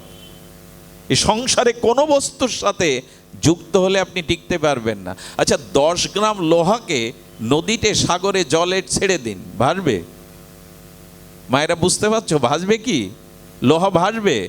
200 মণ লোহা নৌকা বা কাঠের সাথে যুক্ত করে ছেড়ে দিন, ডুববে কি? ভগবান বললেন দুঃখ, জরা, ব্যাধি যা জীবনে আসুক, অন্যের সাথে যুক্ত না হয়ে আমার সাথে যুক্ত হয়ে যাও। তোমাকে কে ডোবাবে সংসারে? তোমাকে আমি আমার চেতনা দিয়ে, জ্ঞান দিয়ে তুলব। আমরা ইনিয়ে বিনিয়ে কাকে জানাই জগতে? ধনীকে জানাই, ক্ষমতাবানদের জানাই, আপনজনদের দিকে চেয়ে থাকি, ওই আমার কল্যাণ করবে, এই আমার কল্যাণ করবে। না, কল্যাণ একমাত্র করতে পারে যিনি কল্যাণের যথার্থ সামর্থ্য, ভগবান, সচ্চিদানন্দ ভগবান। এই জন্য গীতা শিক্ষা দিচ্ছে, মোহ আসুক, দুঃখ আসুক, আর কাউকে জানিয়ে, জগৎকে না জানিয়ে ভগবানের সাথে যুক্ত হয়ে যাও। অন্যের দুঃখ, শোকে যদি আপনি নিজেই জরাগ্রস্ত হয়ে মরে গেলেন, তাতে সার্থকতা কি আপনার? এই জন্য আজ প্রতিটা মানুষ মানসিক যন্ত্রণায় ভুগছে। রাষ্ট্র বলি, সমাজ বলি, ব্যক্তি বলি, পরিবার বলি, এই দেহটাও তো আমাদের অনুকূল নাই, সমস্যায় জর্জরিত। একটাই উপায়, গীতার শিক্ষা, যোগ, ভগবানের সাথে যোগ হয়ে যাও। হয়েছি তো? মুখে বললে হবে না যে আমি তোমার, ভগবান আমি তোমার, এটা মুখের বলা কথা নয়। ওই যে বাল্ব হতে হবে, ফ্যান না, সুইচ অফ করলেই অফ হতে হবে। তুমি যেভাবে রাখো আমি তাতেই রাজি। ফ্যানের মতো তুমি অফ করলে কি হবে? আমি 2-4 পাক দেবই আমার মতো, এটা হবে না। এই জন্য অর্জুনকে ভগবান গীতার মহাবাণী চিন্ময় দিব্যবাণী শোনানোর পর জিজ্ঞাসা করেছিলেন, তোয়া গৃহ চেতসা শ্রুতং পার্থ, তোয়া গৃহণ চেতসা, হে পার্থ তুমি কি আমার কথা একাগ্র চিত্তে শুনেছ? অর্জুনের উত্তর একটাই, কি বললেন উনি বললেন যে আমি শ্রদ্ধালু হয়ে শ্রবণ করেছি, এবং শেষ কথা বললেন করিষ্যে বচনাং তব নষ্ট মোহ স্মৃতি লব্ধা, করিষ্যে বচনাং তব, আমার মোহ নষ্ট হয়েছে, আমার স্মৃতি ফিরে এসেছে, আমি বুঝতে শিখেছি গোবিন্দ তোমার কথাই কথা, আমার কথা কথা নয়, তোমার ইচ্ছাই ইচ্ছা, আমার ইচ্ছা ইচ্ছা নয়, করিষ্যে বচনাং তবে, তুমি যা বলছো তাই আমার মঙ্গল, তুমি যেভাবে রেখেছো তাতেই আমার কল্যাণ। এই পর্যন্ত আসতে পেরেছি আমরা। ভগবানের সাথে যুক্ত হয়ে যান, ভক্তির সাথে যুক্ত হয়ে যান, এখানেই আমাদের প্রকৃত জয়, এখানেই আমাদের প্রকৃত শান্তি, অন্যখানে আমরা পাবো না, কোনো দিনই পাবো না। সুধীবৃন্দ, এই জন্য গীতা হলো যোগশাস্ত্র, এবার শ্রীমৎ যুক্ত আছে ভাগবতের সাথে। ভাগবত কি শাস্ত্র? গীতা যোগশাস্ত্র, শ্রীমৎ ভাগবতম কি শাস্ত্র? হলো ভক্তি শাস্ত্র। ভাগবত কি দিতে এসেছে জগতে? ভক্তি দিতে এসেছে। আর ভক্তিটা কিভাবে প্রাপ্ত হবে ভাগবত জানিয়েছেন, ভক্ত চরিত্র ভগবানের লীলা মাধুর্য রস দিয়ে ভাগবত জানিয়ে দিল ভক্তি প্রাপ্তি হতে সকলেই সক্ষম। ভাগবত কি জানাচ্ছেন শুনুন, ভক্তি যে অবস্থানে আছো, যেখানেই আছো, যে পরিস্থিতিতে আছো, ওইখান থেকেই তুমি ভক্তি পাওয়ার অধিকারী। আলাদা কোনো যোগ্যতা তোমার অর্জন করতে ভাগবত কি দিতে এলো, আমরা গ্রহণ করলাম কি? এই যে ভাগবত পাঠ, ভাগবত বলছি, ভাগবত কি দিতে এলো? ভাগবত দিতে এসেছে ভক্তি। ভক্তির ডালি নিয়ে স্বয়ং ভাগবত নেমে এসেছেন। ভাগবত কেন শ্রবণ করতে হবে? কেন সব জায়গায় চণ্ডী পাঠ হয় না, বেদ পাঠ হয় না, এত ভাগবত কেন? বলো ভাগবত ভক্তি দিতেই জগতে আবির্ভূত হয়েছেন। নিগম কল্পতরুর গলিতাং ফলম, সমগ্র নিখিল শাস্ত্রের বিগলিত রস অমৃত দিতে এসছে ভাগবত। আমাদের দৃষ্টি দিতে হবে ভাগবতের দিকে। ভাগবত কি দিতে এলো তাহলে? ভক্তি দিতে এসেছে। যেন তেন ভক্তি নয়, ব্রহ্মারও দুর্লভ বিশুদ্ধ ব্রজভক্তি দিতেই ভাগবতের আগমন। সুধীজন, ভক্তি প্রাপ্তির অধিকারী সকলেই, আবার বলবো কথাটা, ভক্তি প্রাপ্তির অধিকারী আপনি যে অবস্থানে আছেন সেইখান থেকেই আপনি ভক্তি প্রাপ্ত হতে পারেন। এই জন্য ভক্তি সুদুর্লভ নয়, সুলভ। আর ভক্তি ব্যতীত অন্য কোনো মার্গে কর্মের দ্বারা কখনো আপনার কর্মফল নাশ হবে না। ভক্তি কেন আশ্রয় করতে হবে জানেন? আমি গতদিন এই প্রসঙ্গটা বলছিলাম, এটা অপূর্ব। মানুষের সহজাত প্রবৃত্তি হলো, মানুষের সহজাত সংস্কার হলো, একে অপরের সাথে দেখা হলেই দুটো বিষয়ে আলাপচারিতা করি আমরা। সেই দুটো হলো জন্ম আর কর্ম। দাদা আপনার জন্মস্থান কোথায়? মা আপনার জন্মস্থান কোথায়? কোথায় জন্মেছেন? দ্বিতীয় জিজ্ঞাসা কি, আপনি কি করেন, কোন কোন জায়গায় আছেন, কোন সার্ভিস করেন? এই তো আমরা জিজ্ঞাসা হলে তো এই, আপনার মেজো জামাই কি করে, বড় জামাই কি করে, এই কর্ম এবং জন্ম। ভগবান বলতে চাইছেন তোমাদের চিত্তে এই জন্মকর্ম আলোচনার একটা স্রোত বইছে, দেখবেন যে যেখানে যাই এই দুটো প্রসঙ্গের সাথে সে যুক্ত হবেই। তো ভগবান বললেন তোমাদের এই জন্মকর্ম আলোচনার স্বভাবটা তোমরা ত্যাগ করতে পারবে না। আর যতদিন তোমরা তোমাদের জন্মকর্ম নিয়ে আলোচনা করবে ততদিন জন্মকর্ম ঘুচবে না। আগে কর্ম, পরে জন্ম। যতদিন কর্ম আছে ততদিন জন্মও আছে। কর্ম না ফুরালে জন্ম ফুরাবে না। এবং কর্ম করতে গিয়ে যেটা পুণ্য কর্ম, পাপ কর্ম করেছি, তার দুটোই এখানে ক্রমান্বতিতে চলতে থাকে। ভালো মন্দ, সুখ অসুখ, অনুকূল প্রতিকূল এই পরিস্থিতি। ভগবান বললেন কি উপায় আছে, কর্মও থাকবে না, জন্মও থাকবে না। আর এই কর্ম জন্মের তোমাদের গতাগতিও থাকবে না। এক কাজ করো, তোমাদের জন্মকর্মের আলোচনা না করে আমার জন্মকর্ম নিয়ে আলোচনা জুড়ে দাও, তাহলে আর তোমাদের এই জন্মকর্ম বন্ধন থাকবে না। জন্মকর্ম চমে দিব্যং মেবং যো ব্যক্তি তত্ত্বত। আহা, এগুলো কি মন্ত্র? এগুলো মহামন্ত্র। জন্মকর্ম চমে দিব্যং মেবং যো ব্যক্তি তত্ত্বত ত্যক্তাং দেহ পুনর্জন্ম নৈতি মামেতি। তোমাদের জন্মকর্ম আলোচনা করে কি করবে তোমরা? গল্প জুড়ে দিয়ে কি করবে? যদি কথা প্রসঙ্গ করতে হয়, আমার জন্মকর্ম নিয়ে আলোচনা করো। নৈতি মামেতি সোহার জন্য আর তোমাকে পুনরায় জন্মকর্মে আবদ্ধ হতে হবে না। এই জন্য আন কথা কি প্রয়োজন? এত বলতে হয়, চাকরি করতে হয়, ব্যবসা করতে হয়, সংসার করতে হয়, বলো। আন কথা কেন এর বাইরে আলাদা বলছো? প্রসঙ্গই যদি বলতে হয়, ভগবানের দিব্য জন্মকর্ম লীলা অনন্ত মাধুর্য সাগরে ডুব দাও। আর এই ভগবানের অনন্ত মাধুর্যময় প্রীতিময় অনুভববেদ্য জন্ম এবং লীলা ভাগবতই জগতে প্রকাশ করেছে। ভাগবতের সাথে যুক্ত হয়ে যাও। আমি বলছিলাম, ভাগবত ভক্তিশাস্ত্র যে কোনো অবস্থান থেকেই আপনি ভক্তি পেতে পারেন। ধ্যান দিয়ে শুনুন, যে কোনো অবস্থান থেকে আপনাকে ঘর ছাড়তে হবে না, সংসার ছাড়তে হবে না। আপনি আচ্ছা, ঘর ছেড়ে আর এক ঘরে গিয়ে কি পাবেন আপনি? মূলত যেটা ভাগবত বলছেন, যে স্থানে থাকুন, যে অবস্থায় থাকুন, ওইখান থেকেই আপনি ভক্তি লাভ করতে পারেন। ভাগবত বলছেন, কেউ যদি প্রশ্ন তোলে আমার বয়স হয়নি ভক্তি পাওয়ার, ভাগবত ধ্রুবের দিকে তাকিয়ে বলছেন, ওই দেখো 5 বছরের ধ্রুব মন্ত্র জানে না, অথচ ব্যাকুলতার কারণে সে আমাকে পেয়ে গেল। কেন বলছো তোমার বয়স হয়নি? এই জন্য ভাগবতের মহিমা দেখুন, ভাগবতের তাৎপর্য দেখুন। যে অবস্থানে আছেন ওইখান থেকে আপনি প্রেম ভক্তি লাভ করতে পারেন। ওইখানে জন্ম মৃত্যু জরা ব্যাধি এড়িয়ে নিত্য স্বরূপ বৃন্দাবনে গোলকধামে ভগবত শাশ্বত ধামে আপনি চলে যেতে পারেন, যেখানে জরা নেই, মৃত্যু নেই, ব্যাধি নেই, কর্মফলের নিদারুণ অভিশাপ নেই। উপায় কেবল একটাই। ভাগবত বলছেন, ধ্রুবের ধ্রুবকা কা বয়স। ধ্রুবের কি বয়স? আমরাই কেবল বয়সের। 50 বছরের বৃদ্ধও যদি বলে গুরু পাচ্ছি না, ঠিকমতো আচার্য পাচ্ছি না, কার কাছে বা দীক্ষা নেব, আরও তো সময় বাকি আছে। প্রহ্লাদ মার গর্ভে থেকে ভজন শুরু করেছে।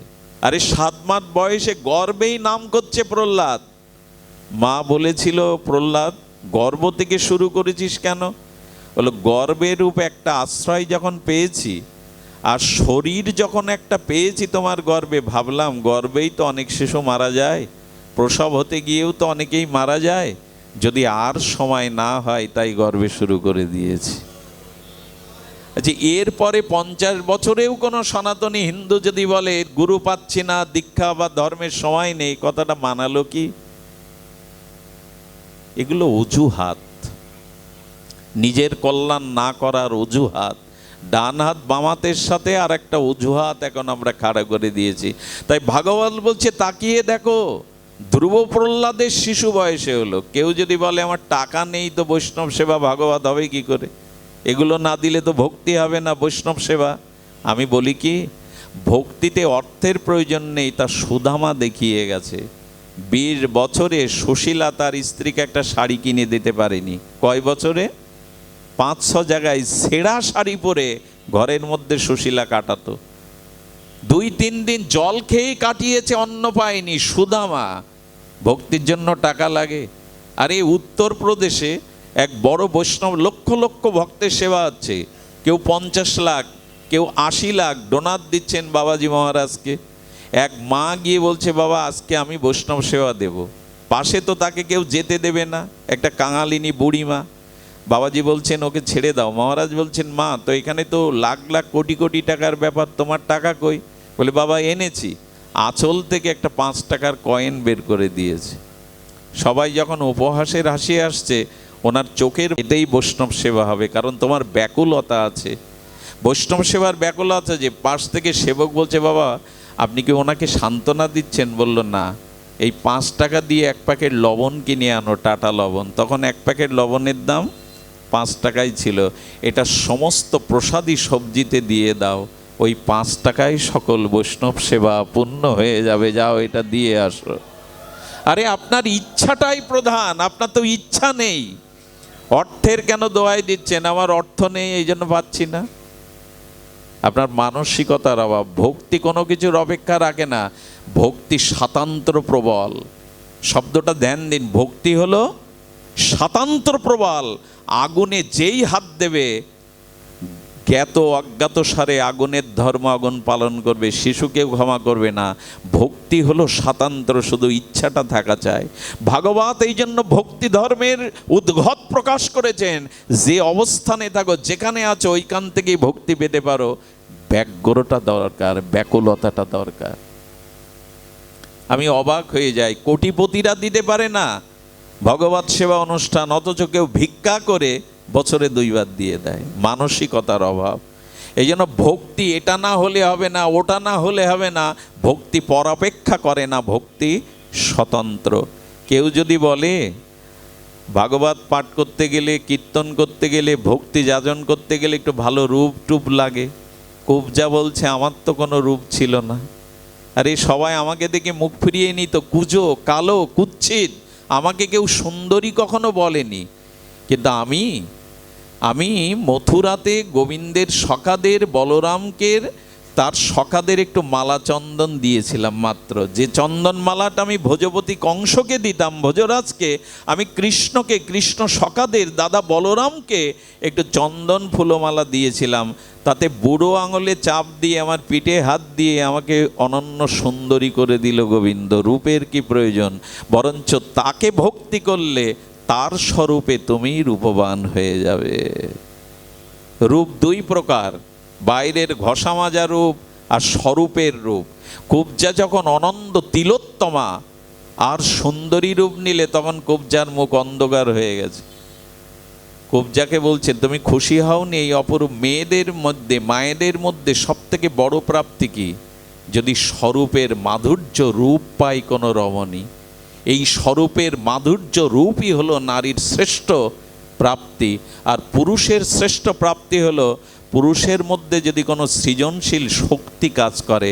শক্তিমান ছাড়া কোনো পুরুষের অস্তিত্ব কেউ মনে রাখে না। পুরুষ যদি কোনো সৃজনশীল শক্তিতে শক্তিমান হয়, সেই পুরুষের জীবনের সার্থকতা। আর নারীর জীবনের সার্থকতা যদি মাধুর্য রূপ কেউ পেয়ে যায়। মাধুর্য রূপটা কি? মাধুর্য রূপটা হলো ভগবানকে ভালোবাসতে বাসতে, ভজন করতে করতে ভগবানের যে স্বরূপের রূপটা যখন আমার মধ্যে প্রকাশ হবে। মীরাকে দেখে কারো কাম জাগতো? মীরাকে দেখে কারো কাম জাগতো? জাগতো না কেন? অনন্য সুন্দরী ছিল মীরা। জাগতো না কেন জানেন? মীরা গোবিন্দের ভজন করতে করতে স্বরূপের রূপ পেয়ে গিয়েছিলেন। কুবজা বলছেন, কানাই আমার রূপ ফিরিয়ে নাও। কানাই, আমি কুৎস্ত্রী ছিলাম, কেউ আমার দিকে তাকাতো না, কিন্তু যে রূপ তুমি আমায় দিয়েছ, এই তল্লাটে আমাকে আর কেউ টিকতে দেবে না, সবাই আমাকে ছিঁড়ে খাবে। কৃষ্ণ হেসে বলেছিলেন, আমি যাকে রূপ দেই সেই রূপের দিকে কেউ আর কুদৃষ্টিতে তাকায় না। তোমার রূপ দেখে সকলে আমার কথা মনে করবে, সবার আমার ভাবনা আসবে তোমার রূপ দেখে। কিছু কিছু মায়েদের দেখবেন যারা গভীর ভজন করে, এই মায়েদের দেখলেই আপনার চিত্ত শুদ্ধ হয়ে যাবে, মা বলতেই স্বাদ হবে। স্বরূপের রূপই হলো নারীর অনন্য রূপ। আচ্ছা, তার প্রমাণ দেখুন, শূর্পণখা অপরূপ সুন্দরী রূপে রামকে চাইতে গিয়েছিল না? নাক কান কাটা গেল কেন? আর ওদিকে শবরী নিচ জাতির কন্যা, রূপ নেই, বিদ্যা হয়ে গেছেন, চোখে দেখে না। প্রভু রাম তার এঁটো খেয়ে ডাকলেন ভক্তিমতী সুন্দরী রূপে। ভগবানের কাছে সৌন্দর্যটা বাইরের রূপে নয়। এই জন্য ভক্তিতে আমার রূপ দরকার এমন নয়, ভক্তি আপনি যে কোনো অবস্থান থেকে পেতে পারেন। কি অভূতপূর্ব সিদ্ধান্ত ভাগবত জানাচ্ছেন। কেউ যদি বলে আমার বিদ্যা নেই, আমি গীতা ভাগবত সংস্কৃতি শ্লোক পড়তে পারি না, ভক্তি স্বাতন্ত্র বললেন, বিদ্যার প্রয়োজন নাই। প্রয়োজন আছে বিদ্যার, কিন্তু বিদ্যা না থাকলে ভক্তি হবে না এমন নেই। বরঞ্চ মহাপ্রভুর মতো দিগ্বিজয়ী পরাস্ত ভারতশ্রেষ্ঠ পণ্ডিত একসময় শাস্ত্র না খুলে বন্ধ করে বলেছিলেন, কৃষ্ণ ভক্তি বিনা বিদ্যা নাহি আর। পড়ালেখা করে বড় পদ প্রতিষ্ঠা পেয়ে যদি ভগবত ভক্তি না হয়, ওই বিদ্যাতে সালাম পাবে, নমস্কার পাবে, বড় চেয়ার পাবে, টাকা পাবে, কিন্তু ওই বিদ্যাতে পরকালের কোনো কল্যাণ তুমি করতে পারবে না। যদি ভক্তিই না হলো, তবে জগতের বিদ্যায় কিছুদিন সম্মান, মান, অর্থ, বিত্ত, লোকের সালাম নমস্কার, বড় চেয়ার পাওয়া যায়, তাতে পরকালের গতি হয় না। এই জন্য ভগবত ভক্তি যার নাই, তার বিদ্যাই নাই। প্রকৃত বিদ্যা ভগবত ভক্তিতে। আজকে আপনারা জানেন আমাদের বিদ্যা, আমাদের শিক্ষা ব্যবস্থা নিয়ে অনেক আলোচনা হচ্ছে। শিক্ষাবিদরা এই শিক্ষা অর্থ করি, এই শিক্ষা মানুষের মানবিক গুণাবলী, মনুষ্যত্বকে জাগাতে সক্ষম হচ্ছে না বর্তমান শিক্ষা। তার কারণ বেদ বলে গিয়েছিলেন, যদি ভগবত ভক্তির সাথে যুক্ত না হও, তবে জাগতিক বিদ্যা তোমার জীবনকে কল্যাণ করতে পারে না। কিছুদিনের সম্মান, পদ প্রতিষ্ঠা, অর্থের দ্বারা জীবন পরিপূর্ণ পায় না। এই জন্য মহাপ্রভু বলছেন, কৃষ্ণ ভক্তি বিনা বিদ্যা নাহি আর। সুধীজন, এই জন্য আমি বিদ্যা না জানলে হবে না। তো গজেন্দ্রের কি বিদ্যা ছিল? হাতি। আরে কুমিরের আক্রমণে পড়ে সুর দিয়ে ভগবানের নামও জানে না, ভগবানকে স্মরণ করলেন, ওর বিদ্যা ছিল মাথায়? বিদ্যা না হলেও যদি ভগবানকে ডাকা যায়, হে গোবিন্দ আমি তোমার, হাজার মন্ত্রের থেকে এই মন্ত্র শ্রেষ্ঠ। যদি নিষ্কপটে বলতে পারেন, গোবিন্দ হে রাধারানী আমি তোমার, হয়ে গেল। এই জন্য ভক্তিতে বললেন, বহু লেখাপড়া শিখলে তবে ভক্তি হবে এমন নাই। অর্থ, বয়স, রূপ, বিদ্যা কোনো কিছুর অপেক্ষা রাখে না যদি ভক্তি থাকে। এই ভক্তি ধর্মটাই ভাগবত শিক্ষা দিতে এসেছিলেন, ভাগবত জানাতে এসেছিলেন। ভক্তির সাথে যুক্ত হও, ভজনের সাথে যুক্ত হও, তবেই জীবনে। দেখুন, খুব বেশি কিছু জানলেই সব হয়ে গেল এমন না। যদিও রথযাত্রা বারবার ঘুরে ফিরে জগন্নাথের মূর্তিটাই হৃদয়ে আসছে, তার লীলাগুলি আসছে। ছোট্ট দুটো জগন্নাথের লীলা বলেই আজকের পাঠ বিশ্রাম করব। ভক্তি কি জিনিস দেখুন, এই লীলা দুটির দ্বারা আমরা একটু উপলব্ধি করব। আপনাদের মনে আছে বলদেবের অবতার আমাদের চতুর্থ সম্প্রদায়ের অন্যতম ভক্তির আচার্য শ্রী রামানুজাচার্য। খুব লক্ষ্য করে শুনুন, এই শ্রী রামানুজাচার্য ইনি দক্ষিণ ভারত থেকে উনি পুরীতে এলেন। জগন্নাথ মন্দিরে এসে দেখলেন এখানে সেবার কোনো নিয়ম নাই। আরে জগন্নাথকে স্নান করানো হয় না জানেন? পুরীতে জগন্নাথের স্নান কিভাবে হয় জানেন? সামনে আরশি রাখে, আয়না, ওই আয়নাতে দন্তমার্জন করে, আয়নার মধ্যে জগন্নাথের ছবি পড়ে, ওই প্রতিচ্ছবিতেই জল ঢালে। তো ওদের জিজ্ঞাসা করা হলো পাণ্ডাদের, উড়িয়াবাসীদের, তোমরা জগন্নাথকে অভিষেক করাও না কেন? প্রতিদিন সব বিগ্রহের অভিষেক হয়। বলে একদিন স্নানে 15 দিন জ্বরে পড়ে থাকে ও, তো ওরে স্নান করাবো কি? বলে একদিনের স্নানে ও 15 দিন জ্বরে পড়ে থাকে, এই জন্য কাচের মধ্যে দিয়ে স্নান করা। রামানুজাচার্য বললে সব মন গড়া, এদের কল্পিত, কোনো বৈদিক সিদ্ধান্তেরা জগন্নাথের পূজা করে না। আরে শবর জাতি যারা, তারা কি করে যেন ভাতের মাড়, ফ্যান, ওই ফ্যানে জগন্নাথের কাপড় আগেকার দিনে করতো না, ফ্যানে মাড় দিয়ে ওই কাপড় পরায়। রামানুজাচার্য মাথায় হাত দিয়ে বলছেন, করে কি এরা? আরে সাক্ষাৎ প্রকট বিগ্রহ জগন্নাথ। আচ্ছা, জগন্নাথ দর্শনে সব থেকে কোন জিনিসগুলো জগন্নাথের আমাদের চোখের সামনে বেশি বড় করে দেখা দেয়?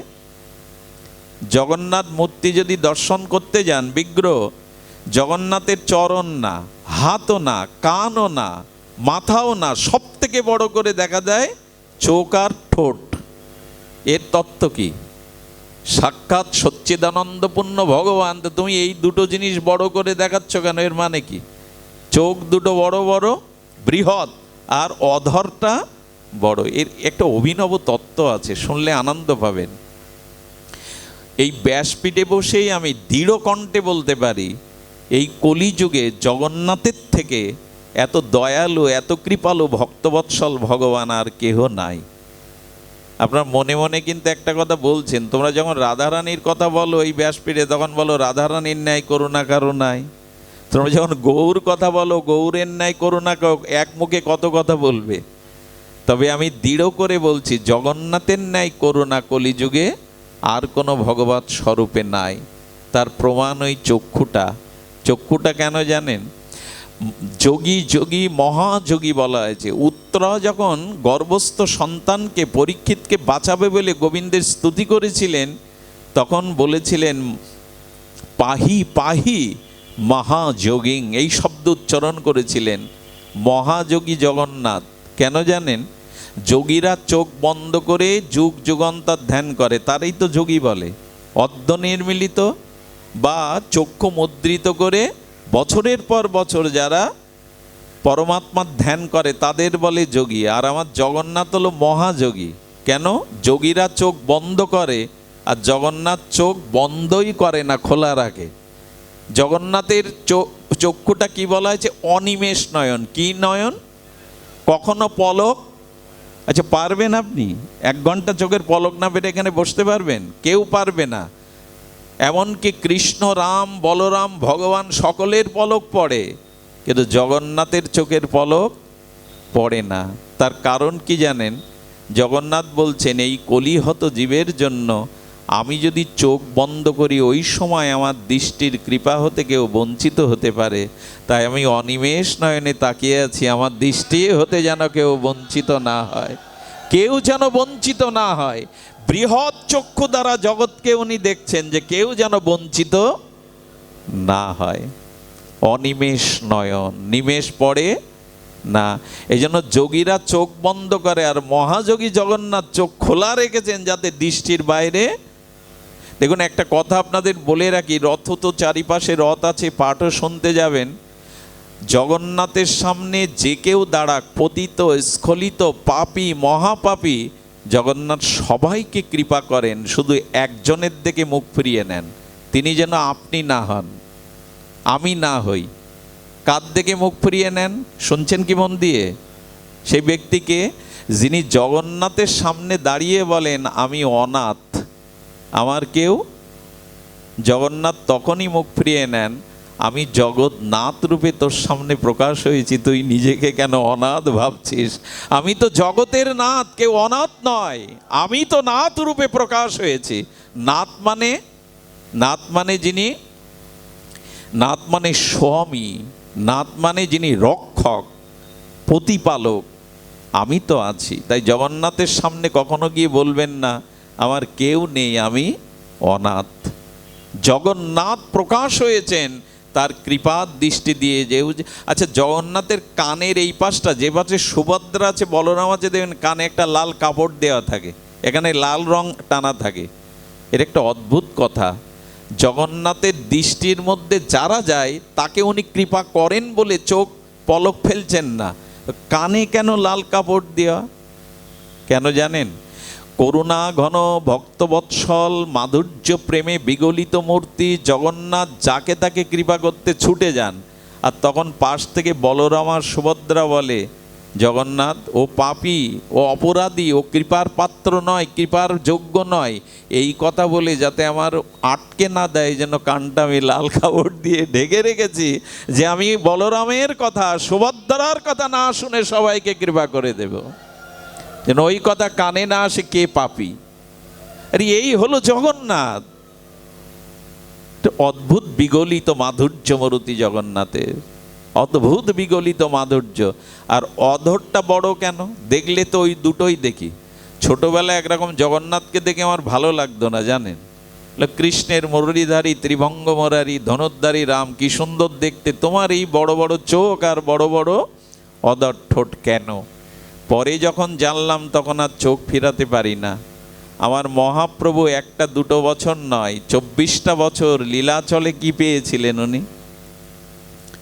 আসলে জগন্নাথের মধ্যেই ভগবান আমার শ্রীকৃষ্ণ চৈতন্য মহাপ্রভু রাধাভাবে বিবাহিত হয়ে তিনি তার শ্যামসুন্দরকেই দেখেছিলেন। মাধুর্য মূর্তি শ্যামসুন্দরই তো জগন্নাথ, যেই কৃষ্ণ সেই গৌর, সেই জগন্নাথ। কিন্তু কৃপাতে, করুণাতে, ভক্তবৎসলতা জগন্নাথের জুড়ি নাই। কারণ উনি কানটা ছোট, ওই কানে পর্দা দিয়ে রেখেছেন, কে পতিত কে অপতিত আমি বেছে কৃপা করব না, সবাইকে কৃপা করব। এই জন্য তিনি শুনছেন না। অধরটা বড় কেন? অধরটা বড় কেন জানেন? এই কলিযুগে ভগবান মৌন থাকলেও একমাত্র ভগবান জগন্নাথ যিনি আজও কথা বলেন বিদায় তার অধরটা, তার বদনটাকে বড় করে দেখানো হয়েছে। সকলের সাথে তিনি আজও কথা বলেন। কথা বলা ঠাকুর, শোনেন কম, বলেন বেশি। একবার ডাকলেই হলো, কিন্তু তার সাথে উনি কথা বলে বসেন। কি করে কথা বলেন শুনবেন। রামানুজাচার্য গিয়ে বললেন, আরে জগন্নাথকে যখন ওরা রথে তোলে, ওই যে দুলে দুলে তোলে না, হস্তি যেমন মস্তিতে হাঁটে, জগন্নাথকে ওইভাবে তোলা হয় কেন জানেন? উনি রথে উঠবেন তো আনন্দেই উঠবেন। সেই আনন্দের একটা দোলা আছে না, মানুষের সঙ্গীত শুনতে গেলে যখন খুব হৃদয়ে আনন্দ আছে তখন হৃদয় দোলে কিনা, দেহটা দোলে কিনা, আনন্দের বহিঃপ্রকাশ নামই হলো নৃত্য বা দোলা।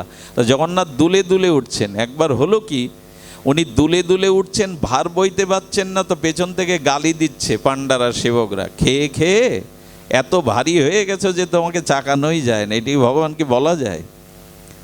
রামানুজাচার্য দেখছেন কোথায় শাক দেবে, কোথায় নিমের পাতা দিল। এক বুড়িমা নিয়ে গেছে, এক বুড়িমা পুরীতে নিয়ে গেছেন জগন্নাথ মন্দিরে মাটির পাত্রে নিম পাতার রস।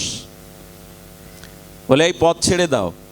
পাণ্ডারা বলছে পথ ছেড়ে দেবো মানে কার কাছে? বলে আমার ছেলের কাছে। তোমার ছেলে কোথায়? বলে তোমরা যার সেবা করো ওই জগন্নাথ আমার ছেলে। বলে পথ ছেড়ে দেবো কেন? বলে তোমরা 18 বার ভোগ লাগাও, আর তাকে পুষ্পন্ন খাওয়াতে খাওয়াতে ওর পিত্তদোষ হয়ে যায়, আমাশা হয়ে যায়। তাই ভেবেছি আজ থেকে প্রতিদিন একটু নিমের পাতার রস খেতে দিলে ওর পেট ভালো থাকবে। বলুন তো, একে কেউ কৃপা করে? আর পাগলিনী উন্মাদিনী ভেবে যখন ঠেলে জোর করে যাবে জগন্নাথের, পাণ্ডারা ধাক্কা দিয়ে দিলেন, পাটির পাত্র ভেঙে গিয়ে রস ওখানেই পড়ে থাকলো। বুড়িমা পড়ে থেকে বলছে, শোন জগন্নাথ, যদি ভালোই বেসে থাকি, এই রস তোকে চেয়ে না খাওয়া পর্যন্ত আমি এখান থেকে উঠবই না, মরে পড়ে থাকবো, আমি এখানেই পড়ে থাকবো। রাত্রে পাণ্ডাকে স্বপ্নে বলছেন, আমার মাকে দিয়ে আজ থেকে প্রতিদিন তিতো দেবে, নিমের পাতার রস দেবে, তবেই আমি সেবা গ্রহণ করব। সেই থেকে চালু হয়ে গেল। আচ্ছা, কর্মাবাইয়ের কথা মনে আছে আপনাদের ভক্তমাল চরিত্রে? খুব ধ্যান দিয়ে শুনুন। কর্মাবাই, এই কর্মাবাই কোনো শাস্ত্র জানতেন না, কোনো বিধিবিধান জানতেন না। জগন্নাথে দেখে এসছেন যে 9টার দিকে ভোগ লাগে, আর বুড়িমা বাৎসল্য প্রেমে জগন্নাথকে পুত্র জ্ঞানে মনে করেছেন 9টা পর্যন্ত কি করে না খেয়ে থাকেও। আমি বাড়িতে খিচুড়ি তৈরি করে সকাল সকাল ওকে খেতে দেব। খিচুড়ি রাঁধে আর কাঁদে, স্নান নেই, মালা নেই, তিলক নেই, সুচিতা নেই, ওই খিচুড়ি রান্না করে, আয় জগন্নাথ, আয় বাপ, খেয়ে যা, কত পরে তোকে প্রসাদ দেয়। আচ্ছা, মায়েরা সকালবেলা উঠে সন্তানের খাওয়ার চিন্তাটা আগে করে কিনা? শিশু সন্তান ঘরে থাকলে তো মা কি এই চিন্তা করে, আগে স্নান করি, আগে তিলক করি, আগে আন্নিক করি, তবে খোকাকে খেতে দেই? চিন্তা করে কি? সকালে উঠলেই তার খোকার কথা, ওই ক্ষুধাতুর মুখটার কথা মনে পড়ে। ঠিক মায়ের মতো বাৎসল্য প্রেমে করমাবাই যখন ওইভাবে ডাকতেন খিচুড়ি নিয়ে, আয় জগন্নাথ, জগন্নাথ সাক্ষাৎ দুয়ারে এসে দাঁড়াতো। যেদিন দেরি হতো না সেদিন বলতো, তাড়াতাড়ি করো মা, তাড়াতাড়ি করো মা। এই যে তাড়াতাড়ি করো মা, এই থেকে নাম হলো করমা। এই যে তাড়াতাড়ি করো মা, ক্ষুধা লেগেছে, যে যেভাবে তাকে ভজন করে জগন্নাথকে, উনি সেইভাবে কৃপা করেন। ওই খিচুড়ি পেতে পেতে একদিন সাধু এসে দেখছে, আরে জগন্নাথকে ভোগ লাগায়, স্নান নেই, মালা নেই, তিলক নেই, সুচিতা নেই। বলে, এই বুড়িমা, শাস্ত্র জানো না? তুমি মূর্খ, আকাট মূর্খ, এভাবে ভগবান ভোগ পায় না। স্নান করতে হবে, ধৌত বস্ত্র পরিধান করে তিলকমালা নিয়ে রন্ধন করবে। বুড়িমা তাই করতে গিয়ে সেদিন জগন্নাথ না খেয়েই ফিরে গেল। বুড়িমা তাড়াতাড়ি করো করমা, কিন্তু কখন করবে? পাণ্ডাকে দিয়ে জগন্নাথ না, জগন্নাথ নিজে পাণ্ডা পাঠিয়ে ওই সাধুকে বললেন, সাধুর কাছে জেনে এসে তো নিজের গর্ভের সন্তানকে মা কি স্নান করে শুদ্ধ হয়ে খেতে দেয় না? বাসি কাপড়ে মা দিতে পারে নিজের সন্তানকে? ওকে বলে আসো, নিয়ম সব জায়গায় খাটাতে যেও না। সেই দিন জগন্নাথের আদেশ পেয়ে বুড়িমার কাছে ক্ষমা চেয়েছিলেন এই শাস্ত্রীয় পণ্ডিত, মা তোমাদেরও ভক্তির রাজ্যে আমার প্রবেশ ঘটেনি, ক্ষমা করে দাও। এই করমাবাই কিছুদিন পরে মারা গেলেন। কি ঘটেছিল জানেন? কেন বলছি জগন্নাথের করুণা? পাণ্ডারা সকালবেলা মন্দির দুয়ার খুলে দেখে জগন্নাথের চোখ দিয়ে বিন্দু বিন্দু অশ্রু পড়ছে, তার বুকও ভেসে গেছে চোখের জলে। ওই যে কথা বলা ঠাকুর বললাম, কেন কাঁদছো তুমি? জগন্নাথ মৃদুস্বরে বললেন, আমার করমা ভাই আজ নিত্য লীলায় চলে গেছে, কে আমাকে সকালে ডেকে ডেকে তার এই প্রিয় খিচুড়ি প্রসাদ দেবে? এই দিন থেকে জগন্নাথ মন্দিরের বালভোগে খিচুড়ির প্রচলন হলো, তাও করমা ভাইয়ের নামে। কোনো মন্ত্র জানে না, অভাবী দিন দুঃখিনী, এই হলো এমন করুণা কার? ভগবান এই জন্য কথা বলবার জন্য অধরটা বড় করেছেন, চোখ দুটো বড় করেছেন। কেন?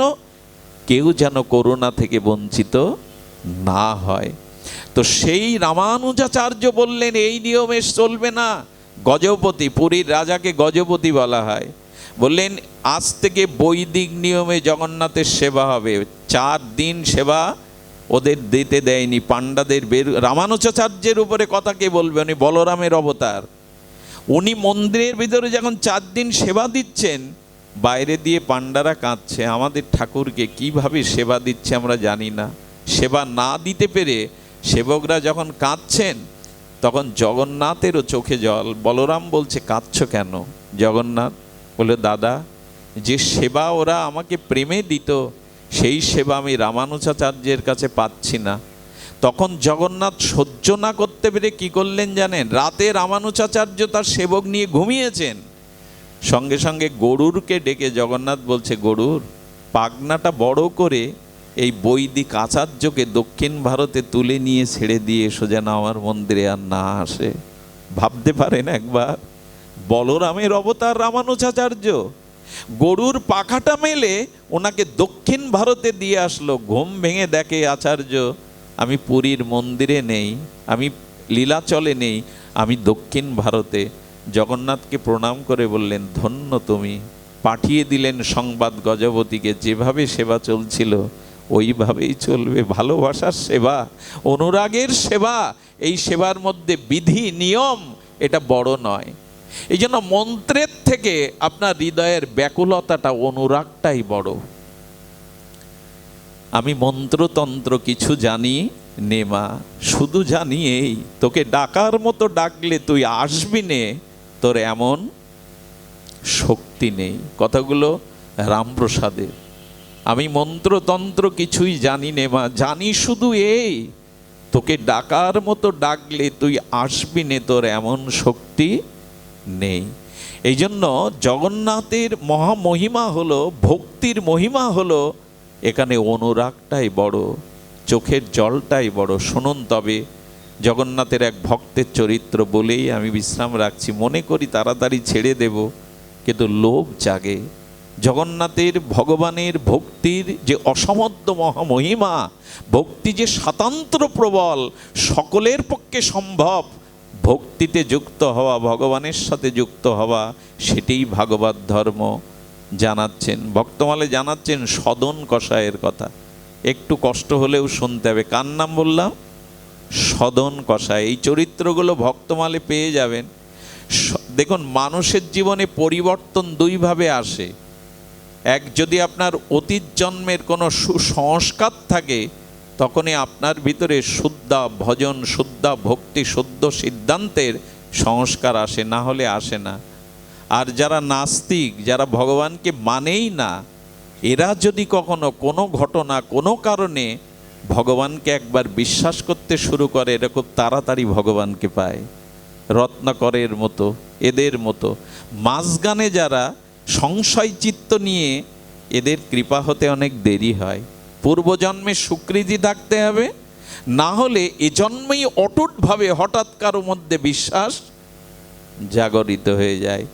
সদন কষায়, কষায় মানে বুঝতে পারেন তো, কষায়রা কি করে? মাংস বিক্রি করে। জগন্নাথের কৃপা দেখুন, সদন কষায় সকাল হলেই মাংস বিক্রি করে, কিন্তু হৃদয়টা ওই পূর্ব সংস্কারের কারণে তার জগন্নাথের প্রতি স্বাভাবিক প্রীতি। ভেতরে ফলগুর ন্যায় জয় জগন্নাথ জয় জগন্নাথ জপ করেন আর মাংস বিক্রি করেন। সুধীজন, মাংস বিক্রি করতে করতে কি দিয়ে মাপেন জানেন? উনি পথে কুড়িয়ে পেরিয়েছিলেন একটা নারায়ণ শিলা। কি শিলা? চক্র চিহ্নিত নারায়ণ শিলা, কিন্তু ওনার তো বোধ নেই এটা শিলা, উনি মনে করেছেন সাধারণ শিলা। উনি কি করেছেন জানেন? ওই শিলাকে, নারায়ণ শিলাকে মাংস বিক্রির বাটকারা হিসাবে ব্যবহার করেন। আগেকার বাটকারা পদ্ধতি ছিল না, কেজি বা সেরের আগে বাটকারা, তো ওই বাটকারার মতো পাথরটাকেই উনি বাটকারা রূপে, পরিমাপ যন্ত্র রূপে ব্যবহার করেন। ওই পথ দিয়েই, ওই সদন কষার মাংস বিক্রির পথ দিয়ে এক ব্রাহ্মণ যাচ্ছিলেন, বৈদিক ব্রাহ্মণ, নাকে কাপড় দিয়ে যাচ্ছেন মাংসের গন্ধ। হঠাৎ লক্ষ্য করেছে মাংসটা বিক্রি করছে যা দিয়ে, ওর মধ্যে নারায়ণ শিলার চক্র চিহ্ন দেখতে পেলেন। ব্রাহ্মণ কিছু পথ পিছিয়ে এসে বললেন, ভাই এটা তুমি আমায় দেবে, কিছু পয়সা করি নাও। বললেন, আপনি ব্রাহ্মণ, আমি মাংস বিক্রেতা সদন কষায়, আমার এখানে দর্শন দিয়েছেন, এটাই তো আমার ভাগ্য। আরে নুড়ি পাথরের কী বা মূল্য আছে, তবে ওকে আমার খুব ভালো লাগে, এই জন্য কাছে দেখেছি, মাঝে মাঝে হাত তুলে দেখি। আপনি যখন চাচ্ছেন নিয়ে যান, পয়সা দেওয়া লাগবে না। কি বলবো, গিয়ে আগে গঙ্গায় ডুব দিলেন, আর সেই শিলাকে পঞ্চ অমৃত দিয়ে অভিষেক করলেন। গঙ্গা জলাদি স্বস্তি মন্ত্র বাচক দিয়ে বৈদিক মন্ত্রের দ্বারা অভিষেক আদি করলেন। আর নূতন সিংহাসনে আর ফুলের ওপরে, আসনের ওপরে নারায়ণ শিলা চক্রচিহ্ন তাকে অর্চন করতে লাগলেন। 2 দিন বাদে মাথার কাছে এসে ব্রাহ্মণকে স্বয়ং নারায়ণ শিলাই বলছেন, আমার খুব কষ্ট হচ্ছে এখানে, তুমি আমাকে এখান থেকে দিয়ে এসো। স্বপ্নের মধ্যেই বলছেন, সুচারুরূপে তোমার পূজা করছি, কষ্ট হচ্ছে কেন? বলেন, আমি যেখানে ছিলাম না ওখানে বড় শান্তিতে ছিলাম, তোমার এখানে আমি শান্তি পাচ্ছি না। বলো, পঞ্চোপচারে পূজা করছি, ষোড়শোপচারে পূজা করছি, এত ভোগ রাগ আরতি ভালো লাগছে না। বলে, কেন ভালো লাগছে না জানো? সদন কষায় মাংস বিক্রি করে, কিন্তু হৃদয়ে নিত্য নিরন্তর ও যে আমায় স্মরণ করে। মাঝে মাঝে অজান্তে ওর ভক্তির প্রেমশ্রু আমার বুকে এসে পড়তো। তোমার অমৃতের থেকে, তোমার দুগ্ধ মাখনের থেকে, ঘৃতর থেকে ওর প্রেমের অশ্রুটা যখন আমার বুকে পড়তো, আমার বড় আনন্দ হতো। আমি এখানে সুখ পাচ্ছি না, আমাকে ওর কাছে দিয়ে এসো। এই হলো জগন্নাথ, এই হলো ভগবান, এই হলো ভক্তির বিজয় গাথা। ব্রাহ্মণের সুচারুরূপেও তার পূজা অর্চনা ভারতী লাগছে না, ভালো লাগছে, কারণ সদন কষায় মাঝে মাঝে ওটা হাতে নিত, আর হৃদয়ে জগন্নাথের নাম করতে করতে যে অশ্রু পড়তো, ওইটাই শিলার উপরে পড়তো। ওকে মাঝে মাঝে হাতে নিয়ে দেখতো। আসলে ভক্তিরই তো মহিমা। ভগবান তো অন্য কিছুতে বশ নন, জ্ঞান যোগ কর্মে গোবিন্দ বশ হন না, গোবিন্দ ভক্তিতেই বশ, জগন্নাথ ভক্তিতেই বশ। কবে এ বুঝ আমাদের হবে? সদন কষায়ের কাছে এসে ব্রাহ্মণ হাত জোড় করেছ, সদন আজ আমার প্রণাম তোমার চরণে। সাক্ষাৎ ভগবানই তোমার কাছে আসতে চাইছে, এখানে আমার কাছে থাকতে চাইছে না। ও সাক্ষাৎ ভগবান আজ তোমার কাছে নিয়ে নাও। যেদিন শুনলেন ভগবান এটা নারায়ণ শিলা, সেই দিন থেকে মাংস বিক্রি করে উনি ওই ঘরে পূজা দিতে লাগলেন আর কাঁদলেন, তোমাকে দিয়ে আমি মাংস বিক্রি করিয়েছি, তোমাকে দিয়ে আমি বাটকারা বানিয়েছি। অনুশোচনায় কাঁদছে আর জগন্নাথকে ডাকছে। ভালো কি লাগে? বৈষ্ণবরা চলেছে লীলাচলে, শুনুন মন দিয়ে। লীলাচলে যেতে যেতে ভাবছেন, আমার মুখ দেখলে বৈষ্ণবদের যাত্রা শুভ হবে না, তাই বনের পথ দিয়ে যেতে যেতে কিছু বৈষ্ণবদের দেখা পেলে বলছে, কিরো মাংস বিক্রেতা, কি গো সদন, তুমি কোন দিকে চললে? আরে তুমি কেন পুরীতে যাচ্ছ? সারা জীবন মাংস বিক্রি করেছো, তোমাকে জগন্নাথ কৃপা করবে না। আমি আগেই বলেছি, যদি এই পথে ওঠেন তবে পরীক্ষার জন্য প্রস্তুত থাকবেন। কলঙ্ক, অপমান, গালি এগুলো নিয়ে গোবিন্দ আপনাকে খেলবেই। সদন কষায় কৃপা মনে করে, তার কর্মফল ক্ষয় হচ্ছে মনে করে তিনি এগিয়ে চললেন। রাত হয়ে গেল। ধ্যায়তে বিষয়ং পুংস সঙ্গাত সংজায়ত কামাত, কামাত ক্রোধবিধি জায়তে, ক্রোধ ভবতি সম্মহ, সম্মহ বুদ্ধি ভ্রমসাৎ, বুদ্ধি ভ্রমসাৎ বুদ্ধিনাশাৎ, বুদ্ধিনাশাৎ প্রাণস্বতী। আপনাদের কাছে হাত জোড় করে অনুরোধ করি, বিষয় ভোগ করার থেকে বিষয় চিন্তাটা আরো ক্ষতিকারক। কোনো বিষয়ের যখন আপনি ধ্যান করবেন, চিন্তা করবেন, তখন ধীরে ধীরে আপনার পতনের দিকে নিয়ে যাবে। স্বামী ঘরে তো ওই যুবতী ইশারা করে সদন কসাইকে ডাকছে, সদন কসাই ওই যুবতীর আহ্বান দেখে উনিও এরকম কি ইশারা করে বললেন, আর কাম উদ্দীপ্ত চিত্ত বুঝতে না পেরে ওই যুবতী ভাবলো বলছে তোমার ঘরে স্বামী আছে, আমি তোমার কাছে যেতে পারবো না। বললো তাহলে স্বামী বাধা। ঘরের ধারালো ছুরি দিয়ে কাম মানুষকে কোথায় নিয়ে যায় দেখুন, বিষয়ের ধ্যান মানুষকে কোথায় নিয়ে যায়। আপনাদের গল্প শোনাতে এই ব্যাসপীঠে বসেনি, ভক্তমালে বলছেন নাভাজি গলা কেটে দিয়ে স্বামীকে মেরে রক্তাক্ত ছুরি ফেলে দিয়ে বলছেন এবার গ্রহণ করো, তোমার বাধা আমি দূর করেছি। উনি সঙ্গে সঙ্গে কাঁপতে লাগলেন আর বলবেন আপনি ভুল বুঝেছেন, আমি আপনাকে আপনার স্বামী হত্যার প্রেরণা দেইনি, আমি ইশারায় যা বলতে চেয়েছি আপনি আমার কথার মোহগ্রস্ত হয়ে ভুল ব্যাখ্যা করেছেন। কাম বাধা হলে কি হয়? কাম বাধাগ্রস্ত হলে কি আসে? ক্রোধ আসে। মহিলা তখন বলছে যে ছুরি দিয়ে আমি স্বামীকে হত্যা করতে পেরেছি আমি তোমাকে ছাড়বো ভেবেছি, আমার ইচ্ছা পূর্ণ না করলে? চিৎকার করতে শুরু করলো। নগরবাসী এলো, সঙ্গে সঙ্গে বলল আমাকে পাওয়ার জন্য, আমার স্বামীকে হত্যা করে আমাকে অপমান করার জন্য এই গাছতলায় ডেকে এনেছে, বিচার করুন। বলুন তো, যাচ্ছে জগন্নাথ ধামে, এত বড় ভক্ত, তবু এত পরীক্ষা। সদন কসাই জগন্নাথকে বলছেন খেলো, ভালো করেই খেলো, আমিও প্রস্তুত আছি। তবে ভোরবেলা বিচার সভাতে চোখের জলে একটা নিবেদন করেছিল জগন্নাথ, আমার সাজা হোক কিন্তু প্রাণটা যেন রাখে, যাতে একবার তোমার দর্শনটাই জন্মে হয়, একবার যাতে তোমার দর্শনটা, ওরা আমার সব কিছুই সাজা দিক কিন্তু প্রাণটা যেন থাকে, আমি তোমাকে দেখতে চাই, তারপরে ওরা আমাকে মৃত্যুদণ্ড দিক। যখন বললেন এ আগন্তুক চলে এসেছে, অপরাধ স্বীকার করেছে, সব অপরাধ মাথা পেতে নিলেন। তখন বললেন এক কাজ করো, ওকে হত্যা করে কি হবে, আর ওর দুটো হাতই কেটে নাও। যখন হাত কেটে নিল, রক্ত পড়তে লাগলো, কাপড় দিয়ে বেঁধে বললেন যাও, তোমার এই অপরাধের। আর ওই মহিলাকে সবাই জানতেনও গ্রামে, সত্য মিথ্যা না জেনে প্রাণদণ্ড না দিয়ে হাত কেটে নিল, রক্তাক্ত। আর ওই খণ্ডিত হাতে কি বলছে জানেন? ভালোই হয়েছে, সম না হলে তো কৃপা হয় না, তোমারও যেমন হাত নেই আজও আমারও হাত নেই, ভালোই হলো, আমি তোমার সাথে দেখা করতে যাচ্ছি, তোমার মতো হয়ে তো যেতে হবে, আমারও হাত নেই, ভালো হলো। পারবেন তো কথা বলতে? একটা মিথ্যা অপবাদে হাত কাটলো, তবুও কৃপা মনে করছেন। এরাই তো ভক্ত, এরাই তো যথার্থ ভগবানকে উপলব্ধি করেছে। সদন কসাই যেতে যেতে জ্বর এসে গেল, হাত কাটলে আর সুস্থ থাকে? পড়ে গিয়েছে 2-3 কিলোমিটার পুরীর আগে। পড়ে যখন জগন্নাথ রূপে কাতরাচ্ছে, কি ঘটলো জানেন? রথযাত্রার দিন সেই একই ঘটনা। জগন্নাথ বলছেন আমার এক ভক্ত পড়ে কাঁদছে, তাকে পালকিতে করে কীর্তন সহকারে আমার কাছে নিয়ে এসো। সবাই গিয়ে খুঁজে দেখলো কেউ নেই, কোথাও নেই। জগন্নাথকে এসে বলছে তো তোমার অনেক ভক্তই তো পড়ে থাকে, কি করে চিনবো? বলে আমার মতো যার দুটো হাত নেই সেই আমার ভক্ত সদান, তাকে নিয়ে এসো। খুঁজতে খুঁজতে দেখে পড়ে আছে, হাত নেই।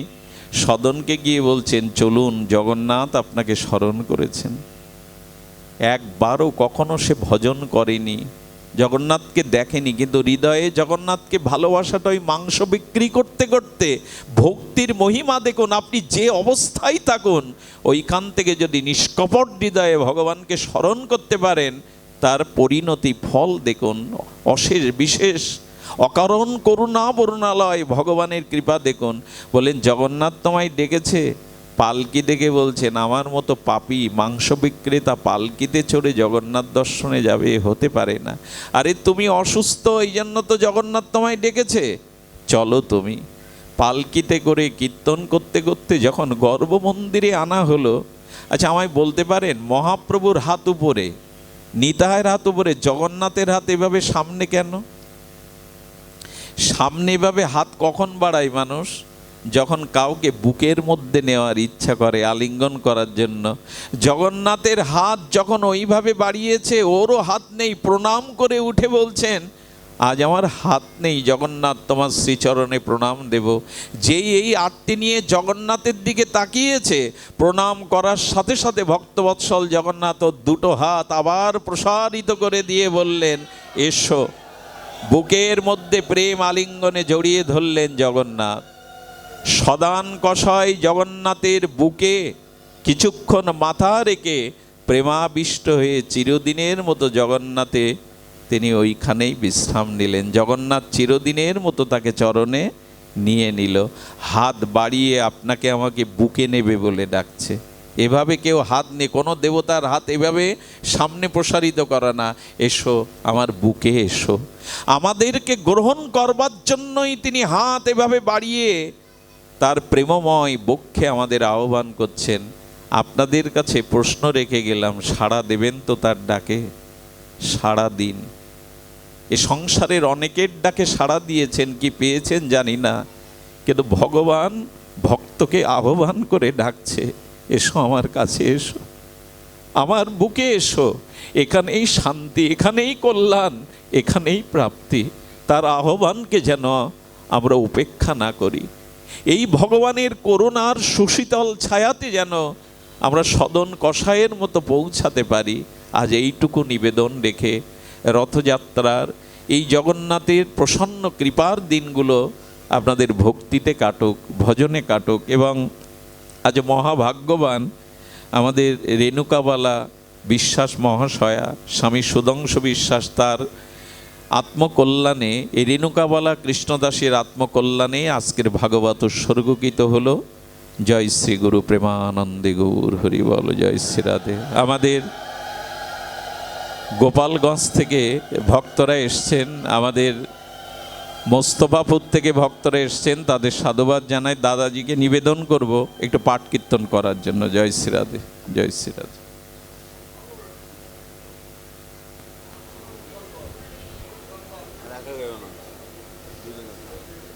বাবা একটু পাঠ কীর্তন করুন।